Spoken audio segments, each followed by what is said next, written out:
first off, thank you for coming on. Welcome to the show, Ryan. It's real pleasure. Thank you, brother. I'm super excited to be here. We got a chance to talk on the phone the other day. That probably could have been a podcast. We talked for just like over an hour, and it was really cool to meet, and I'm looking forward to this. Yeah, man. It's hosted the Alchemist Library podcast, and I was listening to some of yours this week, just getting ready for this conversation, and I found it kind of, what's the word? Like non-coincidental. We ask a lot of the same questions, but in different ways. And I wanted to get your permission to steal this or borrow it. The way that you ask what I usually ask, which is what's your background? More specifically, how'd you get from where you were to where you are now? The way that you ask it in the way it's like what do you need to know about? Oh yeah. What do I need to know about you to make sense of the stuff you're doing today? Yeah, so what do I need to know about Ryan Ayala to make sense of what you're doing today? Oh man, you threw it right back at me. And I totally give you permission to steal that because I stole it. I stole that from Stephen Bartlett. And I really like to take questions I hear and use them as what I call revival questions or starters. So I have like 2 or 3 that I always use to start a conversation. It's that one. What's one idea that's had the biggest impact on you? Those are 2 I really love. And then I just have like 7 or 8 questions that I always hold in my back of my pocket that when the guest finishes speaking and I don't have anything to say, those are my questions to bring the conversation back to life. So totally give you permission to steal that one because almost all of my good questions are stolen. So so what do I need to know to make sense of the stuff I'm doing today? I think it starts with being 16 and getting diagnosed with an autoimmune condition called HS or hidradenitis suppurativa. It's a autoimmune skin condition.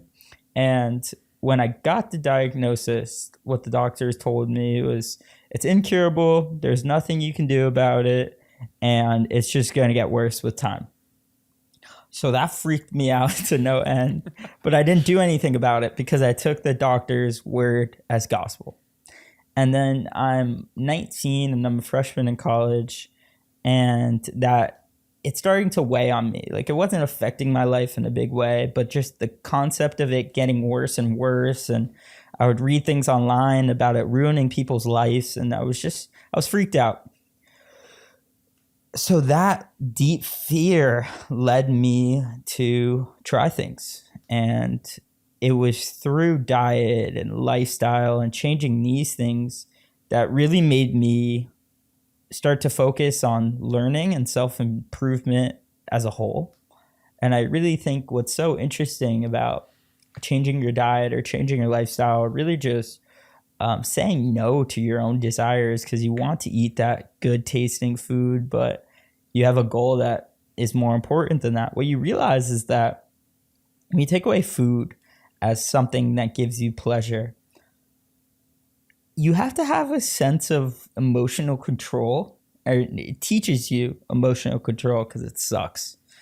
And there's just so much value in things being hard. And that was not an easy pursuit. I had an incredibly strict diet for months and months on end. And then I would stop the diet and then it would come back and I would be real frustrated. But through that journey, it really taught me so much about just getting better as a person, as a whole. And I even think back now and I can confidently write a love letter to that condition because it is the thing that I owe everything I'm doing to today, because I couldn't go out and party, or I didn't want to go out to party because the side effects of doing that were so much greater than the benefits.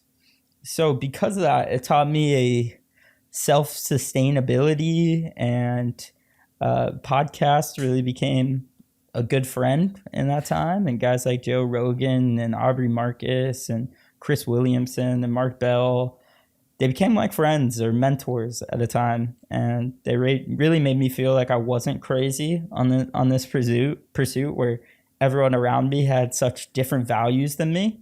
So I was like, shit, maybe I am crazy. But those guys just gave me the reassurance, and it was through that love of podcasting where I said, shit, I want to do this on my own. Yeah, man, that's awesome. And what was it? What was the condition called? It's called HS, or it has some long name called hidradenitis suppurativa. It's just like it's kind of just like acne, to be honest with you, but it's in more of like an autoimmune sense. And that's the skin.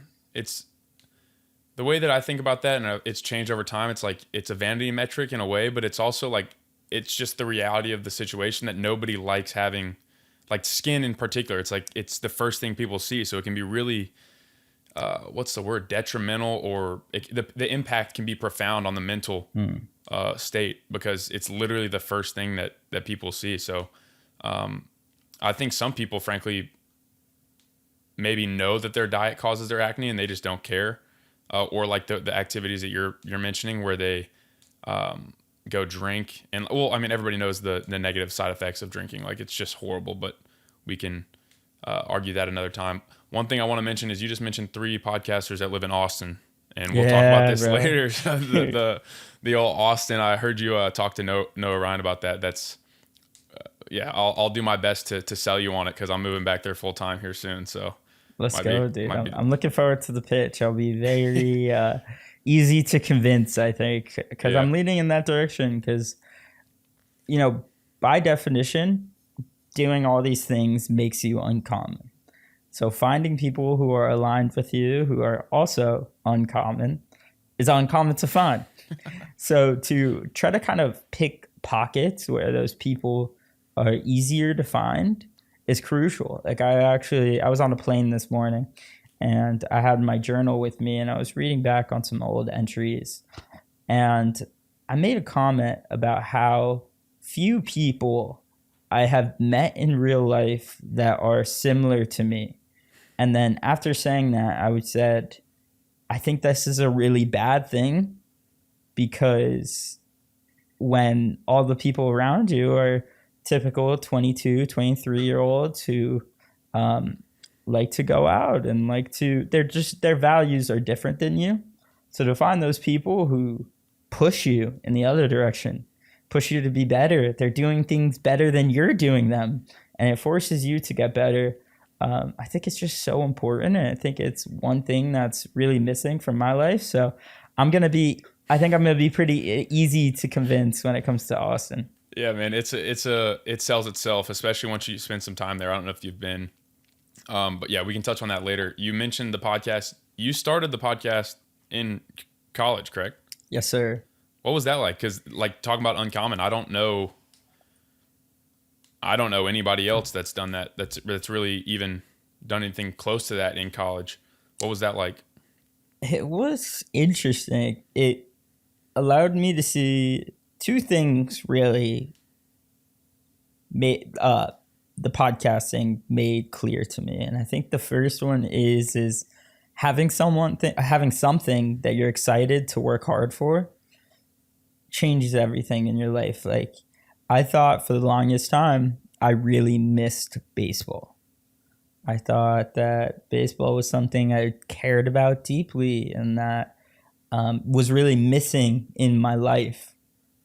But it was through starting the podcast that made me realize that I didn't miss baseball at all.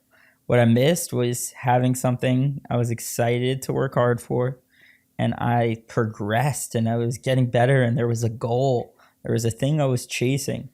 And I think just having that thing that forces you to push yourself a little bit is just so important for fulfillment. And sports is that thing for a lot of people. And then outside of sports, if you don't have a career that you love, it's really hard to find that thing. So I think podcasts, first and foremost, gave me that awareness that you need something you're excited to work hard for. And it just gives you so much more purpose in your life.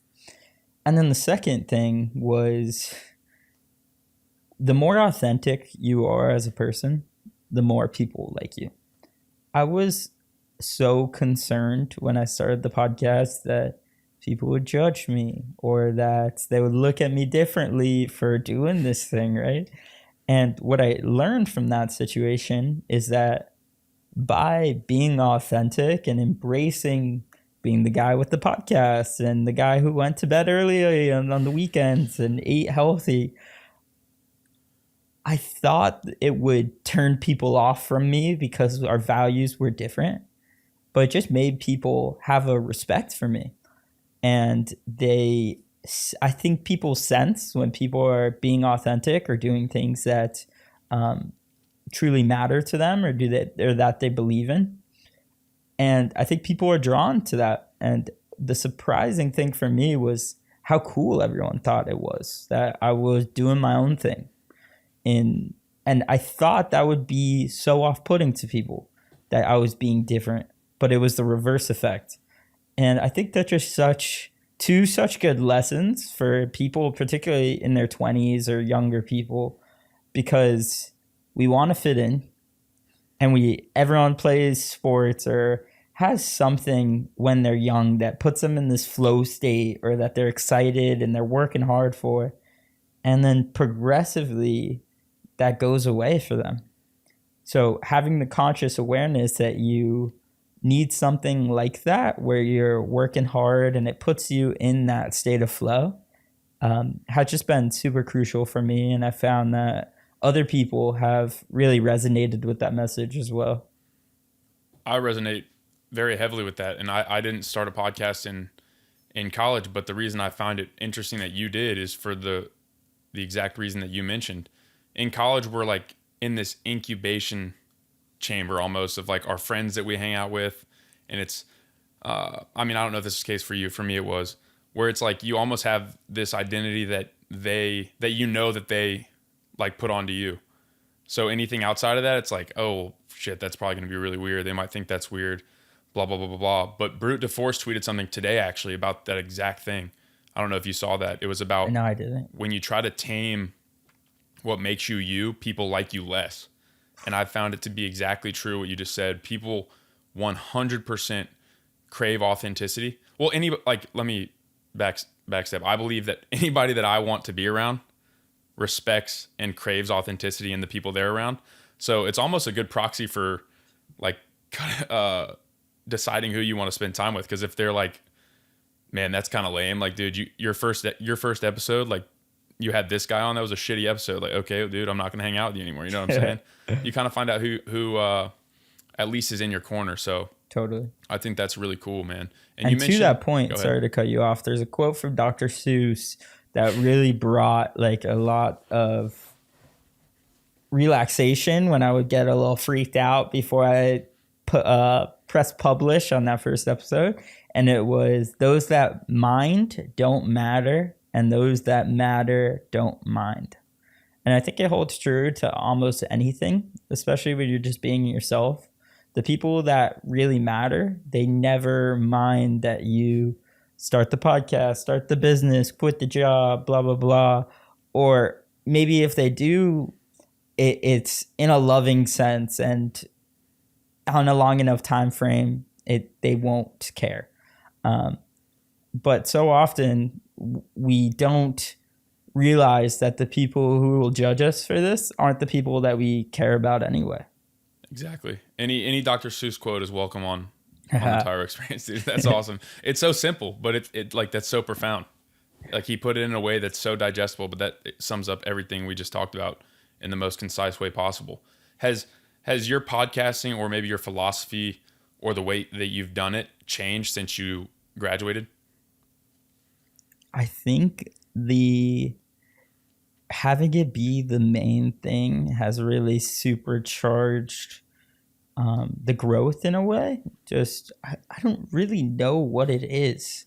Maybe it's unrelated. Maybe they're just maybe it's just a coincidence. But if I look at my analytics and I look at the day I graduated college, it's a much higher hockey stick like thing. And maybe it's a focus thing and a care thing. But that's super interesting. And then I was able to do video just because I had a little more time. But nothing else really in terms of the specifics of it. Yeah, that's an interesting point to dive into. I think we have like all these at least the way that I am. I don't know about yourself. I would consider myself like I had ADHD, all that stuff. So I had like a bunch of different interests, and that's one thing that I actively try to quell. And I Hmm. found the same thing to be true. It's pretty interesting the correlation there as well. Once I decided that the podcast was my most important thing, number one, I got more excited about it. I was like, okay, cool. Like now I know. And number two, it just seemed like more opportunities in that, like in this space, started opening up. I'm curious to hear your take on that. If that's why you think it is. Like, have you thought about why, like any specific points on why that hockey stick took place? Once you're able to funnel that energy. I don't know if this is directly related, but in a sense, it's what came to mind when you said that. And it's actually a quote from one of my past guests, Danielle Boyelli, he's a history professor and a philosopher in a sense. He's been on Rogan a bunch of times. And he said a quote that was, every great hunter knows you never stare at an animal too long. They feel it. And I think the additional love and care and focus that has came with having the podcast as the main thing uh, has made the quality maybe a little better and has resonated with people more, or the content on Twitter has been better, more consistent. And I think really it's a sense of focus that has pierced through. Have you always been this thoughtful, like this interoceptive? Is this something that you can remember being a little kid, like thinking about things more deeply than your friends might have? In a way, I remember being, I must have only been like 7 or 8, and being really freaked out, laying in bed for months on end with this question that always pierced in my brain. And it was like, my life is too perfect. Like I had a brother who was my best friend, two loving parents, and I had a very happy childhood. And in a way that freaked me out, because I would watch E60, like the ESPN show, Yeah. and they would do these profiles on professional athletes, and um, it was almost like their life story, and all of them had such tragedy. And at a young age, that really like sunk in at me, and I was like, I don't have that thing. And it freaked me out that something terrible was bound to happen because of that. Um, so in a way, yes, and I think that's where I get a lot of my drive from, is the sense of trying to become worthy of my life. But in another way, like, dude, honestly, throughout high school, I genuinely thought I was super dumb. I never really considered myself like thoughtful or intelligent in any way. And it just turned out that I smoked way too much weed, had an awful sleep schedule. My diet was shit. I was probably super inflamed because I had this autoimmune condition. And then once I took away all those things and I really tried to optimize my life, like, the texture of my mind changed. And it's very odd. And I just don't even feel like I'm the same person in a way. I feel like this Ryan today is so much different than that guy. So in a sense, yes, and in a sense, no, because I really wasn't this thoughtful just like 4 years ago. That's incredibly interesting to hear you say the texture of your mind changed. That's not something I've ever heard, but I think anybody with any level of interoception, upon like using that interoception or self-reflection or self-awareness over a long enough time horizon, I believe like it's probably a good thing that you realize that the texture probably, I'm assuming that in 5 years, I hope for you actually, that in 5 years you look back and think, wow, Ryan as a 23-year-old dude, what an idiot. Like, you know what I mean? Dude, so you said weed, man. That's a punchy topic. I think it's like taboo in a way because a lot of people think that it's one of those drugs, kind of like alcohol. I think they're two of the drugs that are grouped together where it's like, oh, well, like they're not that bad, Yeah. right? It's like, what was it about weed specifically that you think, like, taking that out of your life? Have you noticed like a specific thing or a few things that actually altered? A lot. A lot. I think that weed is such like you said, people think it's so like not a big deal. But it's for a lot of people, it's like very enjoyable in the sense that they'll start doing it daily, and it makes everything like watching a movie and eating a pizza with weed is a fun, good night. Doing that without weed is kind of sad and boring. So I think in a way, like it almost distracts you from this internal sense of what we should be doing. You kind of lose that internal touch of what you should be doing with your time. But more than anything else, I think it makes you cloudy. Like I just wasn't sharp. Like everything was. It's hard to say whether it was the weed or the diet and all this stuff because I Yeah. kind of cut them out all at the same time.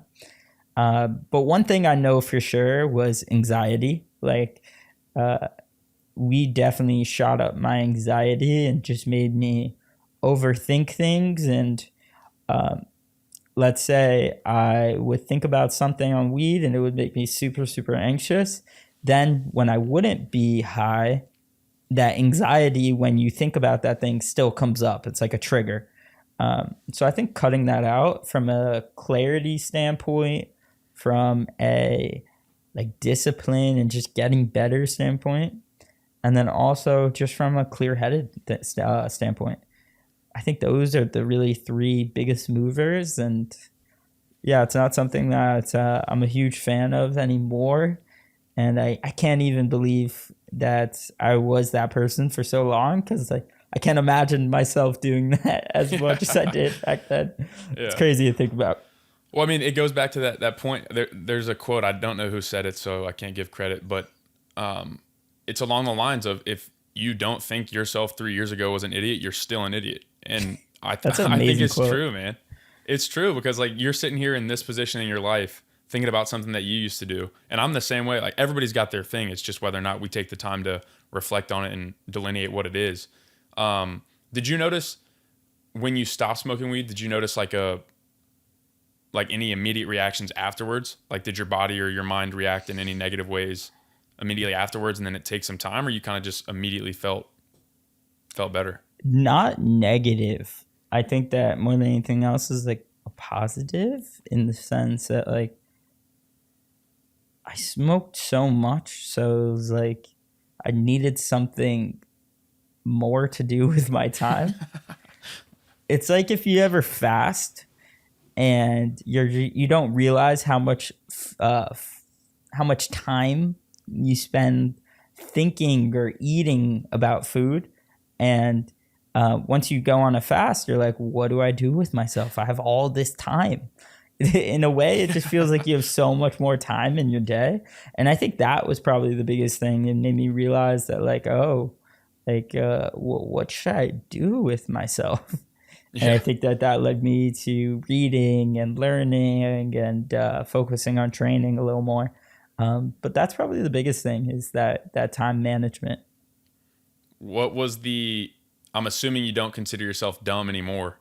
Was there a moment or like a season or like a period in your life where you kind of had that light bulb click? Where it's like, wait a second, maybe I'm not an idiot.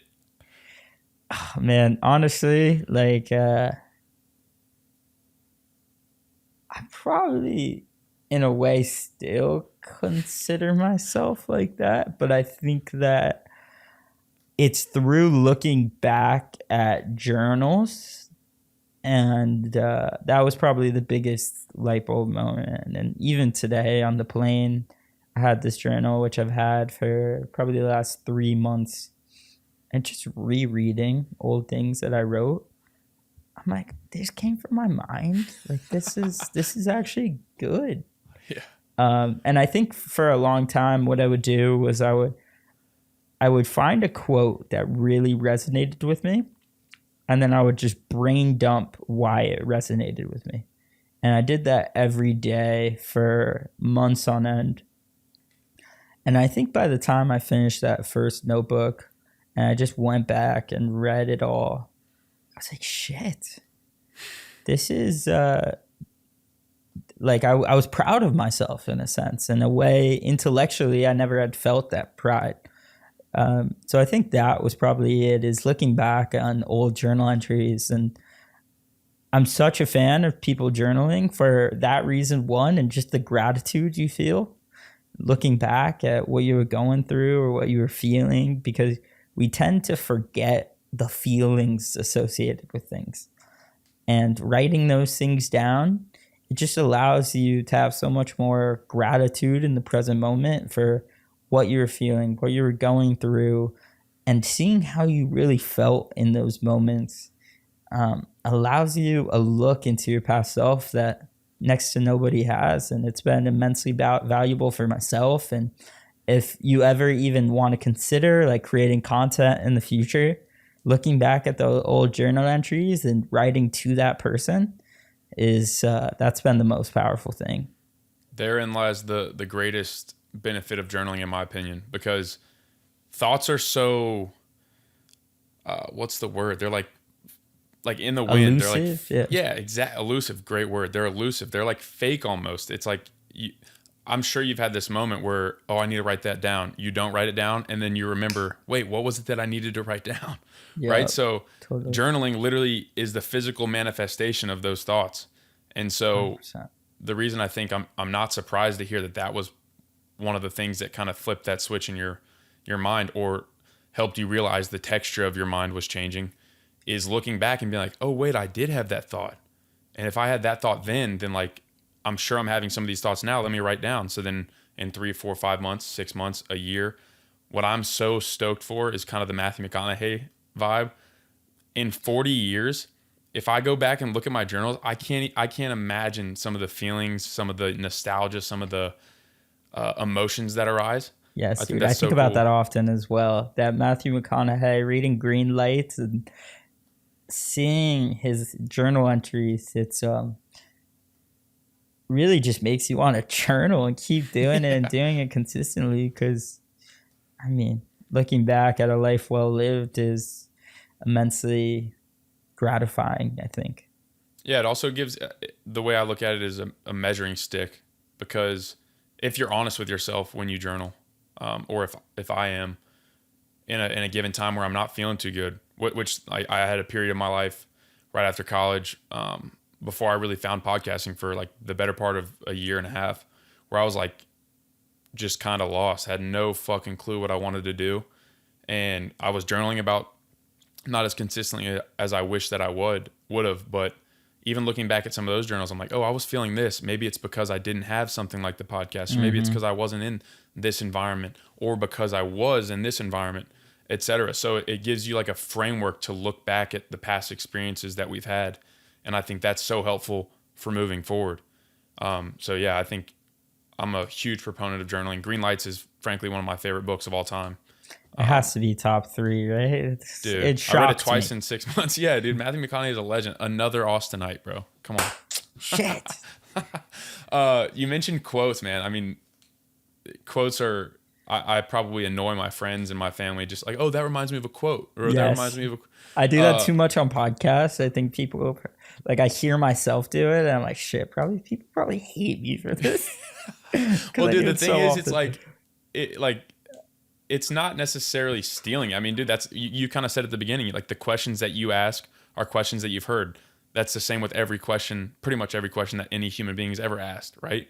It's some variation or some like next step or next evolution of a question that has already been answered or asked in our heads. Totally. But quotes specifically, I don't know exactly what it is about them, but yeah, it's almost like journaling. Like you can look back and be like, oh, what is this quote? Why did it mean to me what it meant to me at this moment? How has that changed? What is it? How does it apply to the current circumstance?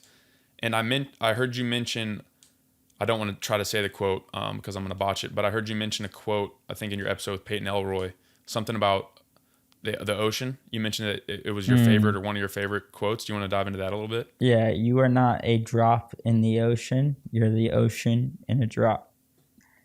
That's from Rumi. And I think that really resonated with me in the sense that I learned about it, or the quote made sense to me finally when I was traveling. And I realized that although languages are different and people might look different, everyone's kind of the same in a sense. We all kind of make the same type of jokes and do the same type of things for fun and enjoyment and purpose. And it made me realize that in a way, all people are kind of the same. And I think that because of that, I realized that we're all kind of the ocean in a drop. And I think that's why that quote resonated with me. And when I first heard it, I was like, wow, that's cool. But then it was like months later, I was like, oh shit, I get what that quote was really saying there. And I think that's one of my favorites. I have a few others lately that have been really resonating. One that today I looked back on the old journal entry and I was like, shit, I love that one. And it was make mistakes of ambition, not sloth. I think that was from Machiavelli. And it's just a great reminder, like in a pursuit like a podcast, even if it fails, it was a pursuit of ambition. And in that, you should take pride. And so many people, all the mistakes that people have where they regret are mostly mistakes from sloth. Very few people, regret the mistakes they've made from ambition, unless it's something illegal or something of that sense. For the most part, if you're doing things the right way and you make mistakes from ambition, you're always going to be happy that you at least tried. And that reminds me of what my baseball coach on my travel team when I was like 14 used to say, fail aggressively. Yes, that's a good one. Fail aggressively. Like, same thing. Because it goes back to the idea like education. When you make a mistake out of sloth or non-action, what do you learn? Nothing. In fact, I would actually argue that you learn or program yourself into believing negative things about yourself. Mm-hmm. When you make a mistake out of ambition within the confines of the law and all that, it's so cliche, but you win or learn. Like it either grows and it's successful, or you learn and then you move on. And Hormozy is a perfect example of that, man. The people that know, this is why you see like Paul John DeJoria, I believe is his name, or John Paul DeJoria. I can't remember. He's the founder of Paul Mitchell and Patron. He was homeless twice in his life. And then he built this one business, and then he built another business because he had already acted, failed, but he learned. He took those lessons, applied them, learned, and then over that time horizon, something's going to give. Something's going to give. That's awesome, man. I've never heard that before. Make mistakes out of ambition, not sloth. I want to comment on the ocean quote real quick. Are you familiar with Naval Ravikant? Of course. Naval is one of the GOATs. He really is, bro. A billionaire monk is what I call him. He has a quote. I don't know if he said it actually, but I attribute it to him because that's where I heard it from. I am nothing. I am everything. Ooh. Sort of the same sentiment as the ocean quote. In me exists everything, yet I am nothing. Like in the scheme of the universe, I am like that speck, right? Yeah. But the entire universe exists within me. Mm-hmm. So it's I am nothing, I am everything. Something about that is so freeing. But it's also like a little scary in a way. It's like the dichotomy is real because the I am nothing, it's like, oh shit, like I'm nothing. But then if you flip that perspective, it's like, oh wait, what does it even matter? Like, let me try to do whatever, right? If I'm nothing, then it doesn't matter. Let me try. If I'm everything, then you feel that sense of connection that you felt when you were traveling. Totally. And I just was just reminded by that. And I want to touch on something that you said before with the negative programming when we make mistakes from sloth by not doing things. And the reason I want to touch on it is because it's something in my own story that like I'm so big on and I'm such a champion for, of just understanding that your limiting beliefs aren't reality. And the reason why I say that is because when I first started the podcast And or I first when I first had the idea to start the podcast, the thought popped into my mind: why would anyone want to listen to me? Why would any guest I would want to have on the show want to come on my show? And those were two thoughts that when I said them, I believed it fully. And if I didn't start the podcast, my whole life, I would have believed those things to be true. And we take the beliefs in our head as gospel or reality. Meanwhile, you don't know the reality until you actually try and do something.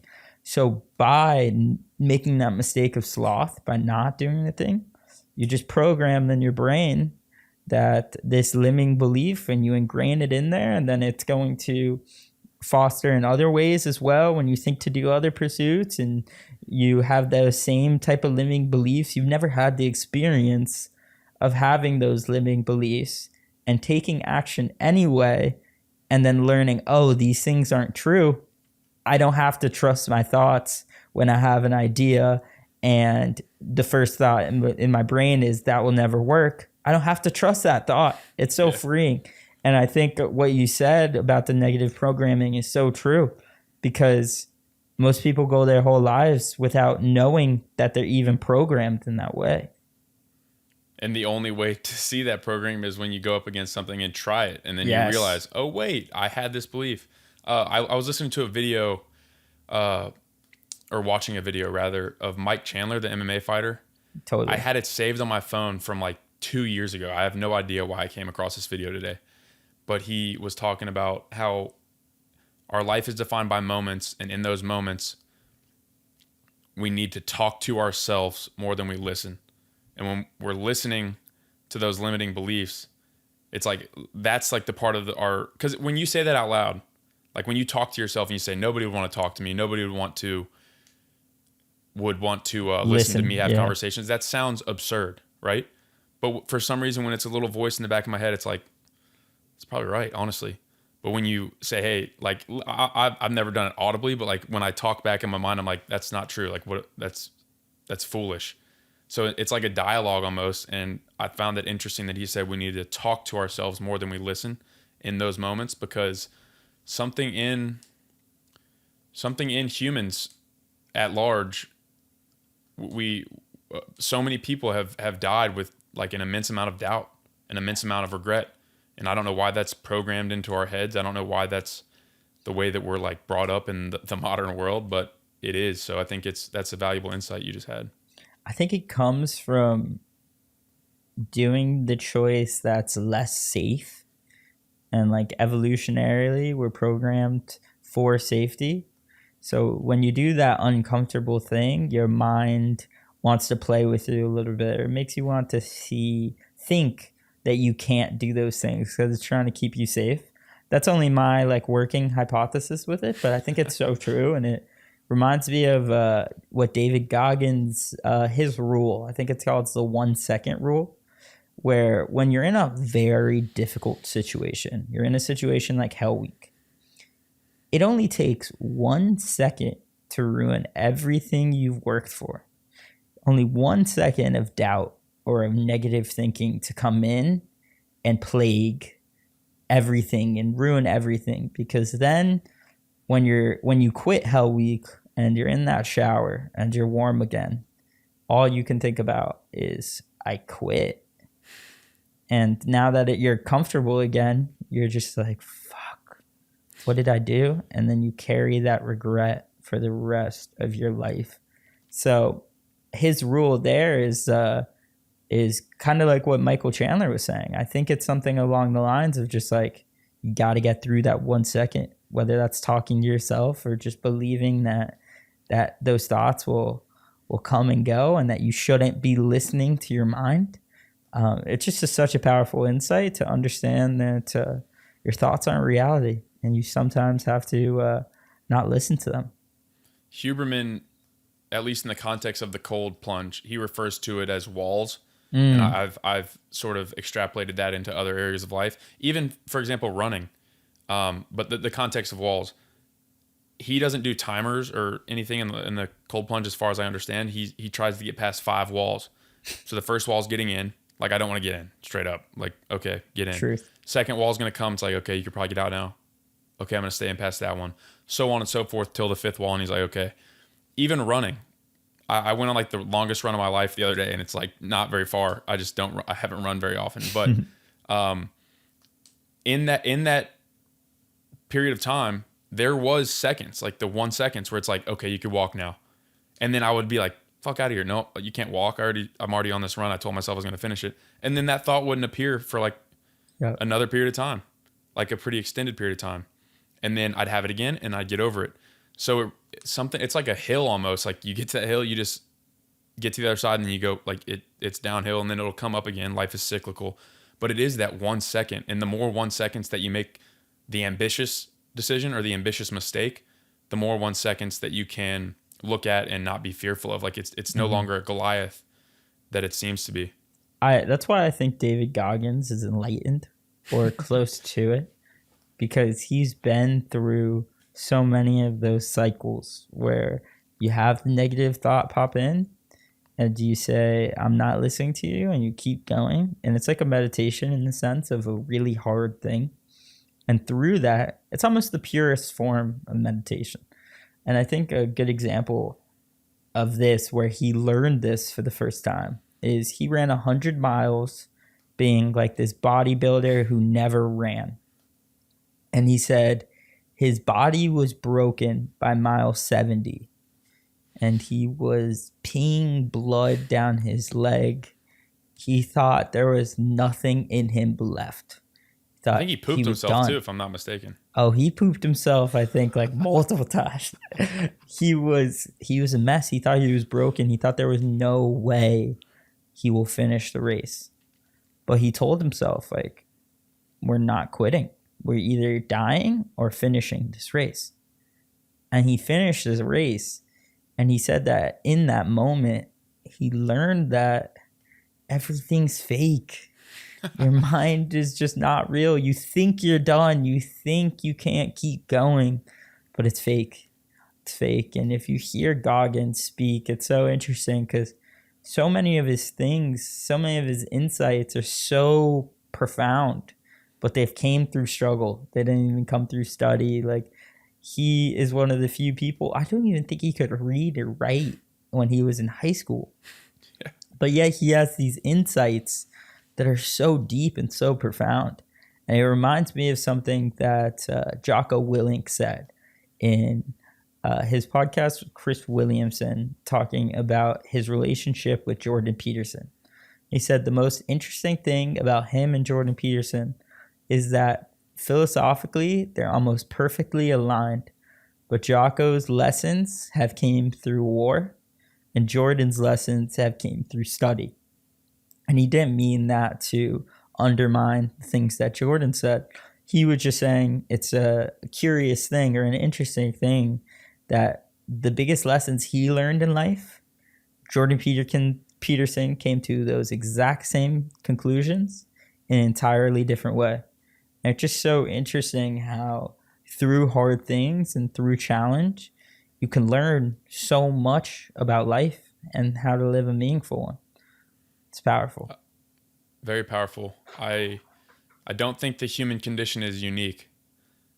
I think the circumstances with which we experience it are, but the condition itself is not unique to you or I. We all have access to the exact same things, resources, spiritually, financially, physically.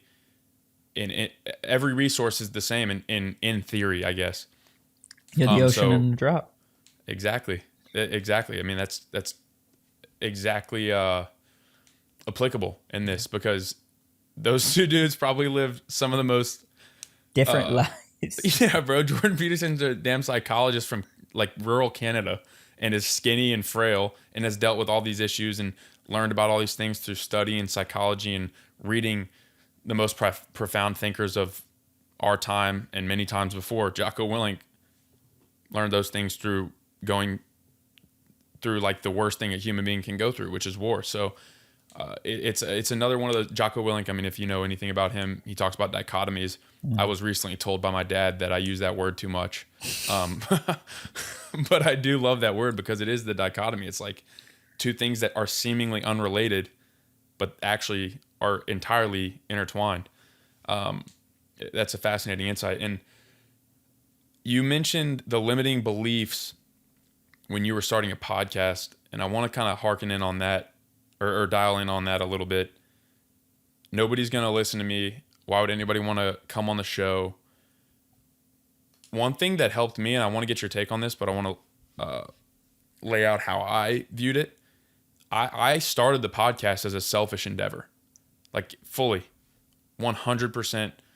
I spent the money on the equipment so that I could have the conversations and seem more professional, so that I could have these conversations. And I always talk about it. Zach Schenken, our mutual friend, talks about podcasting. Well, everybody talks about this, how life is not linear. There's like the 80-20 rule, the 90-10 rule. Podcasting is damn near 99-1 or 100-0. I agree, dude. Right? Because you win in this conversation, I hope at least. You're thinking, you're articulating, you're clarifying your thoughts. I'm certainly winning. I'm privileged to be in this seat. And hopefully the listener is also winning, right? So in the selfish pursuit of me wanting to learn and wanting to converse with folks like yourself, I don't quite know how to put it, but in that selfish pursuit, I'm able to give something. You are in the exact same position. You're able to give something to others, so then it becomes selfless in a way. I don't know quite how that works out, but I wanted to see if you had that same experience. Dude, I've had that same experience to a T. And I think the first example of that is with the autoimmune condition. And like getting healthy with that was incredibly selfish. I did it solely for me and for nobody else. But then that put me in the position that I had a friend who called me, and he was 315 pounds. He had gained all this weight in college, and he said he was depressed, unhappy, miserable with himself. He felt like shit, and he was hopeless. And he was like, dude, can you help me? I know you're into this stuff. So we talked to each other weekly, and I gave him all this nutritional advice. I told him exactly the things he should be eating, things he should be avoiding. And that was about a year ago, and he's 210 pounds now. He's like down 95 pounds, and it's just awesome. Like it puts you, by doing selfish things, certain selfish things, it puts you in a situation where you could help people down the line or even immediately. In the case of a podcast, if somebody's listening, there's it's an interesting thing that like, it's like that Jordan Peterson quote, if you want to save the world, clean your room. Because when you clean your room, and you then are in a position to help other people clean their room. And that's how you save the world. You don't save the world through yelling at other people. You save it by being an example and by becoming uncommon yourself and trying to improve. So that is something that has been deeply profound for me as well. It's just this idea of you save the world by saving yourself. There's a verse in Luke, I believe, about judging the speck in your brother's eye while you're ignoring the log in your own. And to be able to take you, basically it's something along the lines of, you must first address the log in your own before you can help your brother address the speck in his. And that's so true. And it's so hard, right? Like giving advice is so much easier than taking it, right? One of my buddies, Nick, mentioned, I think it was Sam Harris who said it, but wisdom is taking your own advice, right? So it's like much easier to give advice than to take it. But once you do take it, then once you take that advice selfishly, like for the purpose of you bettering your life, you can then give that advice. And it reminds me of another quote. I mean, we're playing tennis right now. Yeah. Or reminds me of another quote that is so profound. I don't remember who said it either. It was mentioned to me by my friend Will Hudgens. Do not what the world asks of you. Do what makes you come alive, because what the world needs is more people to come alive. That's it. Let that sink in. That's exactly powerful. It, right? Like, imagine if everybody came alive. Imagine if everybody had that thing that they were extremely excited to work towards and didn't want to suppress. Like, they didn't have these feelings that they wanted to suppress or hide behind any who knows what vice, right? Like, I just feel like the world would be an incredible place. And I think that's part of the journey that we're on, is everybody finds that thing at different points. But I felt that quote was worth mentioning. Totally. And I'll throw it right back at you. There's one from Robert Greene to that degree, or on the same topic, which is we have too many Mozarts that are forced to be doctors. And it's that same thing. Like, when you follow your natural curiosity and do what you want to do versus what the world tells you that they want you to do, ultimately you're going to be in a better place to help others, and a better place mentally. I think it's just such an interesting lesson, and it's not a worldview I think too many people outside of our world take. I think we have this view that if you want to help the world, you have to be selfless in a way. You have to be very giving with yourself, and to a degree that's true, but I think there's other ways to go about it. Yeah, I was having a conversation back in high school with a girl that I asked her why she wanted to be a doctor or something along those lines. And she said to help people. And I remember doing this with her in real time. I was like, well, why do you want to help people? She's like, well, because this, and this, because it's better for the world. And basically we got down to the point because it makes her feel good. And I don't think it's like demonized to want to, like, to admit that you want to feel good, you want to live like a good life for yourself, right? Like, why is that demonized? I don't know. But in the end, I really, you could, a saint like Mother Teresa or any martyr. Okay, well, at the core level, the first principle of their decisions, as selfless as they may appear, or as they are in some way, shape, or form, the first principle is that some form of salvation for self, some form of enlightenment for self. You know, so it all comes down to the self, and I don't think it's evil to want to clean your room. Totally. For to allude to that quote. I mean, this is all kind of wrapped up in the podcast conversation, like on your end. But do you have a singular lesson that you would either give yourself when you were first? Let's do that. Yeah. What lesson would you give yourself or tell yourself when you were first starting?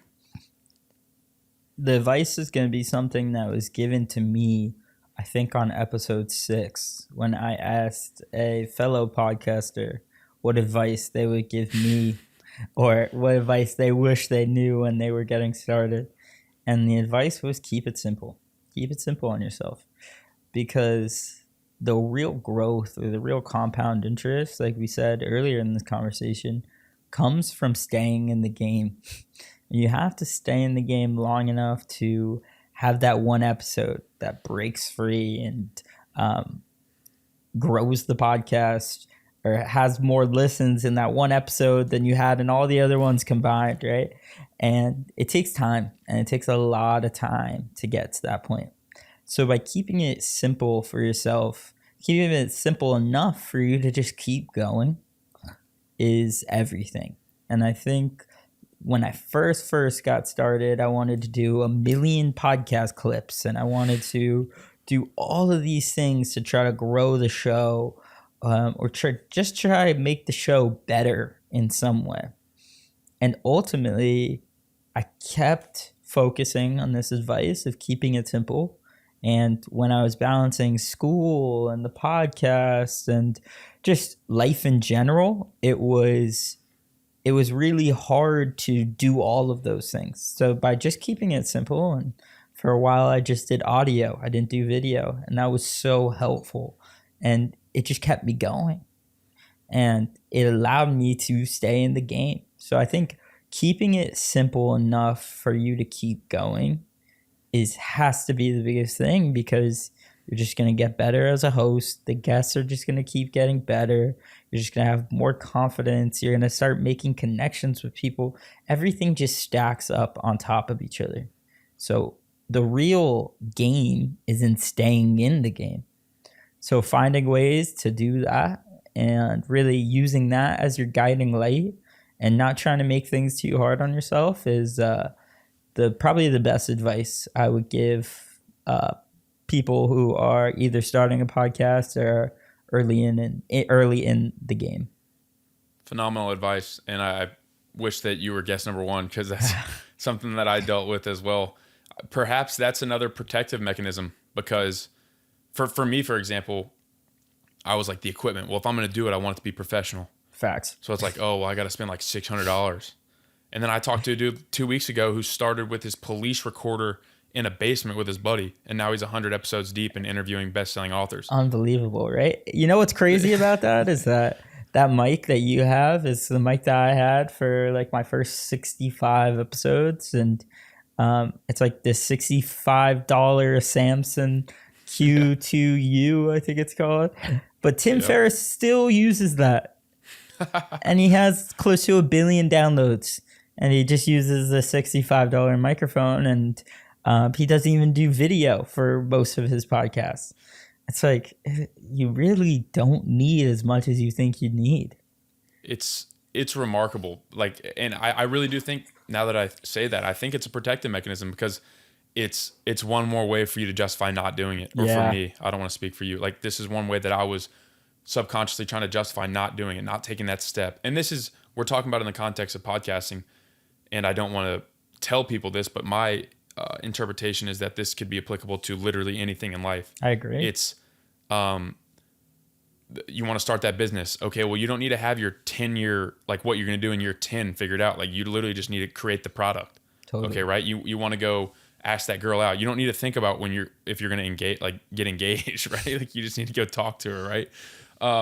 So it's that, just taking that first step and keeping it simple, man. That's phenomenal advice. Jocko Willink also talks on this a lot. It's simple, not easy. Mm-hmm. I love that concept. I love that concept, because we confuse the two so often. Like, you hear people say, it's not that easy. It's not that easy. And there's this beautiful clip from a movie. Miles Teller is the actor of the movie. I forget. I think it's called Bleed for this. I don't know. Have you seen it? I've not. It's the last scene in the movie. It's a true story, and it's about this boxer. And he was a professional boxer. I think he was like a middleweight. And one time after one of his fights, he let himself bulk up a little too much. And he got this new boxing coach. And he was a professional fighter, but he was pretty average. And he got this new boxing coach. And when he first saw him, he was pretty big, bigger than he usually was. And the guy was like, dude, you're not a middleweight. You're heavyweight. Like, this is where you would really thrive. So he had one heavyweight fight and fought amazing. And he had all this confidence and was thinking that, like, he could really be the heavyweight champ of the world. And then he gets paralyzed. And I forget what, he was in a car accident, and he was able to get back to boxing eventually. He was training way before he was allowed to and all this stuff. And then ultimately, he became the heavyweight champion of the world. And the movie ends with this interview. And the question is, what's the worst advice you were ever given in this crazy journey? Because everybody told you couldn't do it, blah, blah, blah. And he says, it's not that simple. She goes, what's not that simple? He goes, all of it. They confuse simple with easy. And this journey is that simple. And that's the truth of it. If you want to start a podcast, don't even buy a microphone. Use your headphones. Use Zoom. Just post it. Keep doing it, blah, blah, blah. People always say it's not that simple, but it's not that easy. It's a confusing thing that we confuse the two. And I think the lesson in there is just a lot of things are simple, but they're not easy. And clarity breeds discipline. So the clearer you can get on what it is and what you need to do, the easier it's going to be consistent with that. And all the results, like we said throughout this whole episode, are going to come from that consistency. So I love that phrase. I think it's so powerful. Clarity breeds discipline. I've never heard that before, but that is like one of the truer truths I think I've ever heard. That's phenomenal. And honestly, on that note, I've been thinking about this recently, and I want to pose the question to you.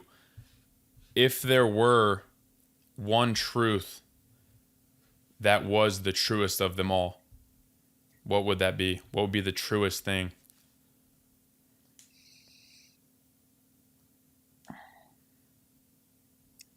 I don't know.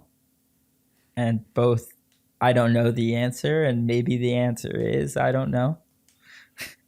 because we don't really know anything, right? I mean, in a sense, it's like I'm talking all this nonsense and about all these insights I've gained through my own struggles and through starting the podcast, but at the end of the day, there's probably some evidence out there that to the contrary, and it's probably some pretty good damn evidence. And things are nuanced, and there aren't always black or white. And I think that, I mean, when I first said I don't know, I meant it because I genuinely didn't know. But I don't know is probably the truth there. It's probably the only true thing that we know for sure is that you don't know everything for sure. And it seems a little philosophical and airy-fairy, but there's definitely some truth in it. Things are nuanced and they're not always black and white. I think Socrates or Plato said, I am wise because I know that I know nothing, something along those lines. And I don't know if that's the first time I've ever asked that question. I don't know if I'm ever going to ask it again, because that's your answer right there really might be it. I'm like, and also I just want to make a comment and kind of speak this into your life if I have the right to do so. I think that right there is your it factor, man. Like the fact that that the level of humility that you just expressed by saying that, because I had my answer, right? I'm like, oh, it's this, right? The level of humility that you just expressed is profound, and I think that to stem back to the comment about you being dumb, and I think a lot of people confuse dumb or stupidity with curiosity, and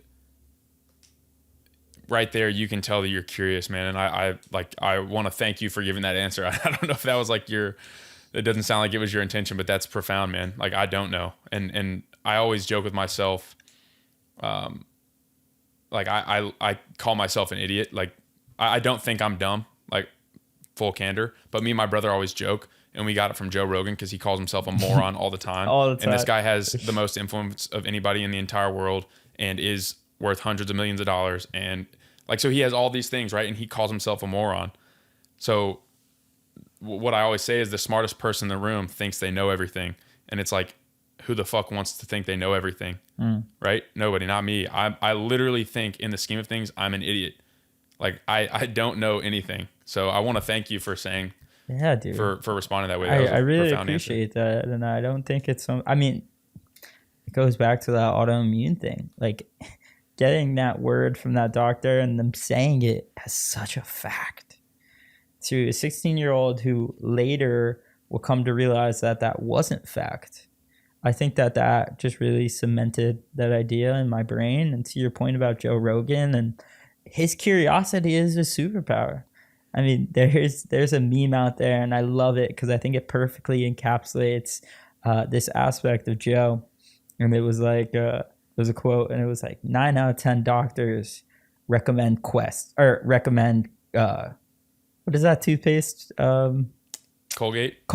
Yeah, let's say Colgate. 9 out of 10 doctors recommend Colgate. And then most people think, oh, 9 out of 10 doctors, 90, like most doctors think this is the best toothpaste. I'm going to get that toothpaste. And then it was like Joe Rogan. Let's get that 10th doctor on the show, Jamie. Let's find out what he's thinking. Dude, that's awesome. There's just so much wisdom there, though, right? Like, we, in the I don't know and in the curiosity is where a lot of your insights will be found, and where you'll really get to know people at like a deeper, more meaningful connection. Because if you treat people in the sense that they have some knowledge that you don't have, it brings a different type of awareness into that conversation. And it allows you to be a little deeper with that person in conversation, and allows you to listen more deep. And that's a superpower within itself, is that having that curiosity about every person you come across. Yeah, everybody, the vast majority of people, which is probably why the vast majority of people use Colgate toothpaste as an example. It's because they're like, oh, like they go to the nine doctors and say, why is this the best toothpaste? As opposed to being, wait, so what is it about this toothpaste that you don't think is the best, right? Yeah. So that's profound, man. The curiosity is a superpower. And that's, frankly, when I think of like the worst moments of my life, or maybe the worst decisions I've ever made in retrospect, they're all out of arrogance. They're out of, I know better in this moment than X person, or than like a girlfriend or whatever. You know what I'm saying? Like most arguments that I regret or things that I've said all stem from me being in a pious position, thinking that like, oh, what do you know? I've done X, Y, and Z so many times. That Jordan Peterson has a chapter in his book, assume the other person knows more than you, something along those lines. That's great. And that's also another power of podcasting, is you get the opportunity, we are allowed the platform to discuss with people that actually do know more about a certain thing, or at least maybe they don't know either. Fuck, dude. Now I'm in a weird like negative. But yeah, dude. But to make it easy, like assume they do. Like just that assumption. Let's say pretend to be delusional for a second. And if you delusionally believe that every single person you will come across in your entire life, even the 4-year-old, has something for you to learn from them, or in some way they're smarter than you, and you make it a goal to try to figure out something or learn something in that conversation, you're going to go through life in such a different way than most people. And I just love that concept of being delusional because I saw it with like the autoimmune condition, that it's delusional to think you know more than the doctor when they tell you you have something that's incurable. But by having a certain delusion and believing that you know more than a doctor, which is a stupid point of view, you maybe end up knowing more than the doctor for that specific thing, right? Yeah. So I think there's some wisdom there, and just maybe, hey, being a little more delusional. Phil Dunphy from Modern Family. Have you ever seen that show? Yep, I love it. It's a great show. He has one of the like most idiotic or dumb, profound quotes I've ever heard. It's I like to think inside the box, because while everybody else is running around outside the box, do you know what the box is? It's empty. So it's kind of like that exact. It's sort of like the contrarian. It's like a virtue signal nowadays to think like, oh, I'm a contrarian, or I do this, but perhaps the real contrarianism is like keeping things simple, like you're mentioning. Yeah. And actually, on that note, in your talk with Noah Ryan, y'all talked about contrarianism and stuff like that. Would you consider yourself a contrarian? I mean, I know you talk about yourself being uncommon. Yeah, I mean, a contrarian in some ways. I mean, I definitely feel different from most of the people that I'm around, but hey, maybe if I was in Austin, I wouldn't feel like a contrarian in those circles, right? So I don't know, but in a way, yes, just because the people around me a lot of times have different values than me. So kind of by definition, I feel that way. It's Yeah. a hard one. The you kind of just touched on it in another topic that y'all discussed. Something that I've really dealt with over the course of my life is I've recently kind of made this reframe. I used to think it was a cope that I needed my environment to be a specific way, or not needed, but I preferred it to be a specific way. For a long time, for the vast majority of my life, I felt that was a cope because I would say to myself, well, you're not truly disciplined, because if you were truly disciplined, you wouldn't need X, Y, or Z. And especially after hearing y'all's discussion on that, it's almost an act of discipline to create the environment that doesn't require it. I mean, that's that makes everything, sense. dude. Because discipline it's a muscle, and when it's fatigued, it's hard to use. I mean, that's why at the end of the day, it's a little easier to grab the ice cream, and in the morning, it's pretty easy to be disciplined. Yeah, so that environment is everything, and optimizing that environment is so important, and something that, frankly, I need to do a better job with as well. And just a good thing to keep in mind of how can I optimize my environment in a way that makes success easy. Like if you're somebody who you don't have a meal ready, so you're hungry, you just immediately go get fast food. Maybe having a bunch of meal prepped food in the fridge is the best thing for you, and not having those cookies and all that stuff, like just making it easy on yourself. And when you do have that discipline, make those big, like you're saying, those big environment optimization things. And then when you don't have as much discipline, it's really hard for you to break that pattern. So, I mean, dude, it's such a powerful and important note, and discipline isn't fixed, something that wavers, and understanding that and not being hard on yourself, but instead changing your environment in a way that makes it easier. Man, it's so important. And I think it really has lasting effects. The paradigm that I've always used or tried to use is create environments that make decisions for you. Ooh, that's a good one. And the example that I legitimately laughed out loud when you said this, Noah also mentioned something about cocaine, but you were like, people will say I love Oreos and cookies, and then like be on a diet, and then they'll just have Oreos and cookies in their pantry. And like in concept, it's like that makes no sense, but it's like it really does boil down to the fact. Try to eat an Oreo and a cookie if you don't have access to them. You can't. Yeah.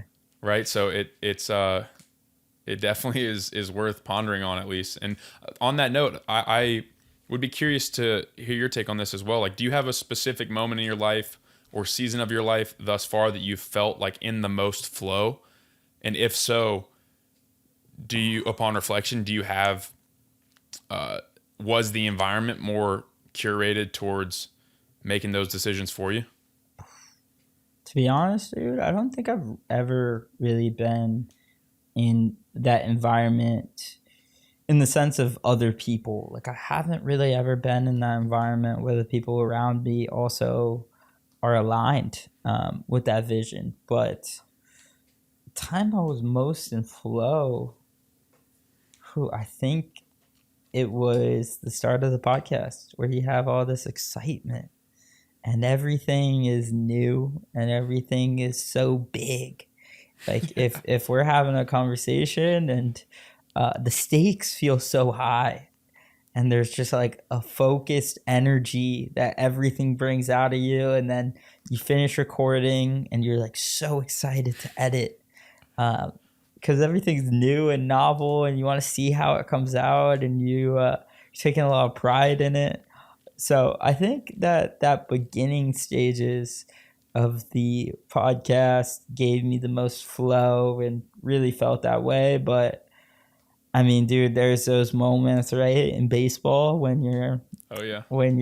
swinging the bat well, and you just everything feels like it's coming easy and it's so fun. And so I would say, like, in sports, it's definitely baseball when you're swinging it well, and then outside of sports, it was the start of the podcast.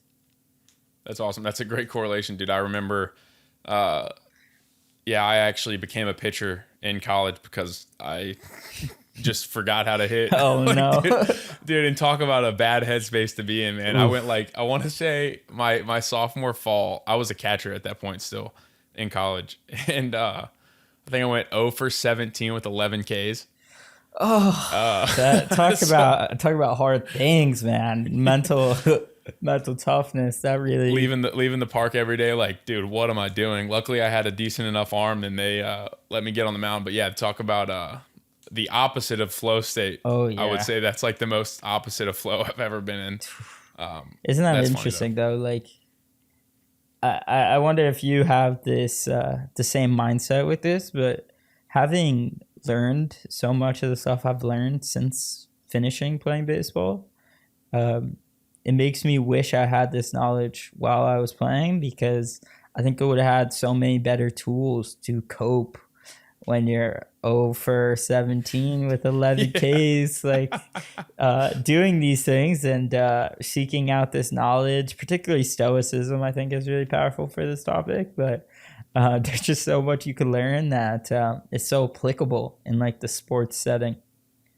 Absolutely. I've had that exact same thought. Even after like beginning and being like a year into my jiu-jitsu journey, I was like, if I knew, because jiu-jitsu teaches you so much, I think Jocko Willink talks about it, it's literally representative of life. I'm like, dude, if I knew this when I was playing baseball, just about like the philosophy of jiu-jitsu, I'm like, dude, I probably would have been a hitter still. But who knows? Truth. I mean, college is hard, dude, and 0 for 17 that's tough. Yeah, it's tough. You mentioned stoicism, dude. Do you have like a specific field of philosophy or style of philosophy that you feel more drawn to in terms of like what you read, philosophers that you're more drawn to? Yeah, I think that I'm really drawn to the people who ponder the art of living and how to live like a good life. I think for me, that's probably the biggest thing. And any philosophical conversation that's not really contributing to living better and living a happier, more fulfilled life is not something I'm super interested in. But the Stoics are people that, I mean, for me in the autoimmune journey, like that was everything. Having that as my backbone and like beliefs and really holding that deeply in my heart allowed me to move forward when I was struggling. And there was one day where I decided, I was like, all right, I'm going to go all in on this diet and nutrition stuff. And I had found all these people on these forums that had cured themselves using different supplements and diet and stuff like that. And then I brought all this information to this guy who's supposed to be more like a functional medicine doctor, more like holistic. And I was like, here's what I'm going to do, blah, blah, blah. What do you think? What do you think I should add, subtract, blah, blah, blah. And he was like, well, you could try it, but it's like probably not going to work. And I left that conversation just like so freaked out and defeated, because I was like so excited and I felt like this was like my cure, quote unquote.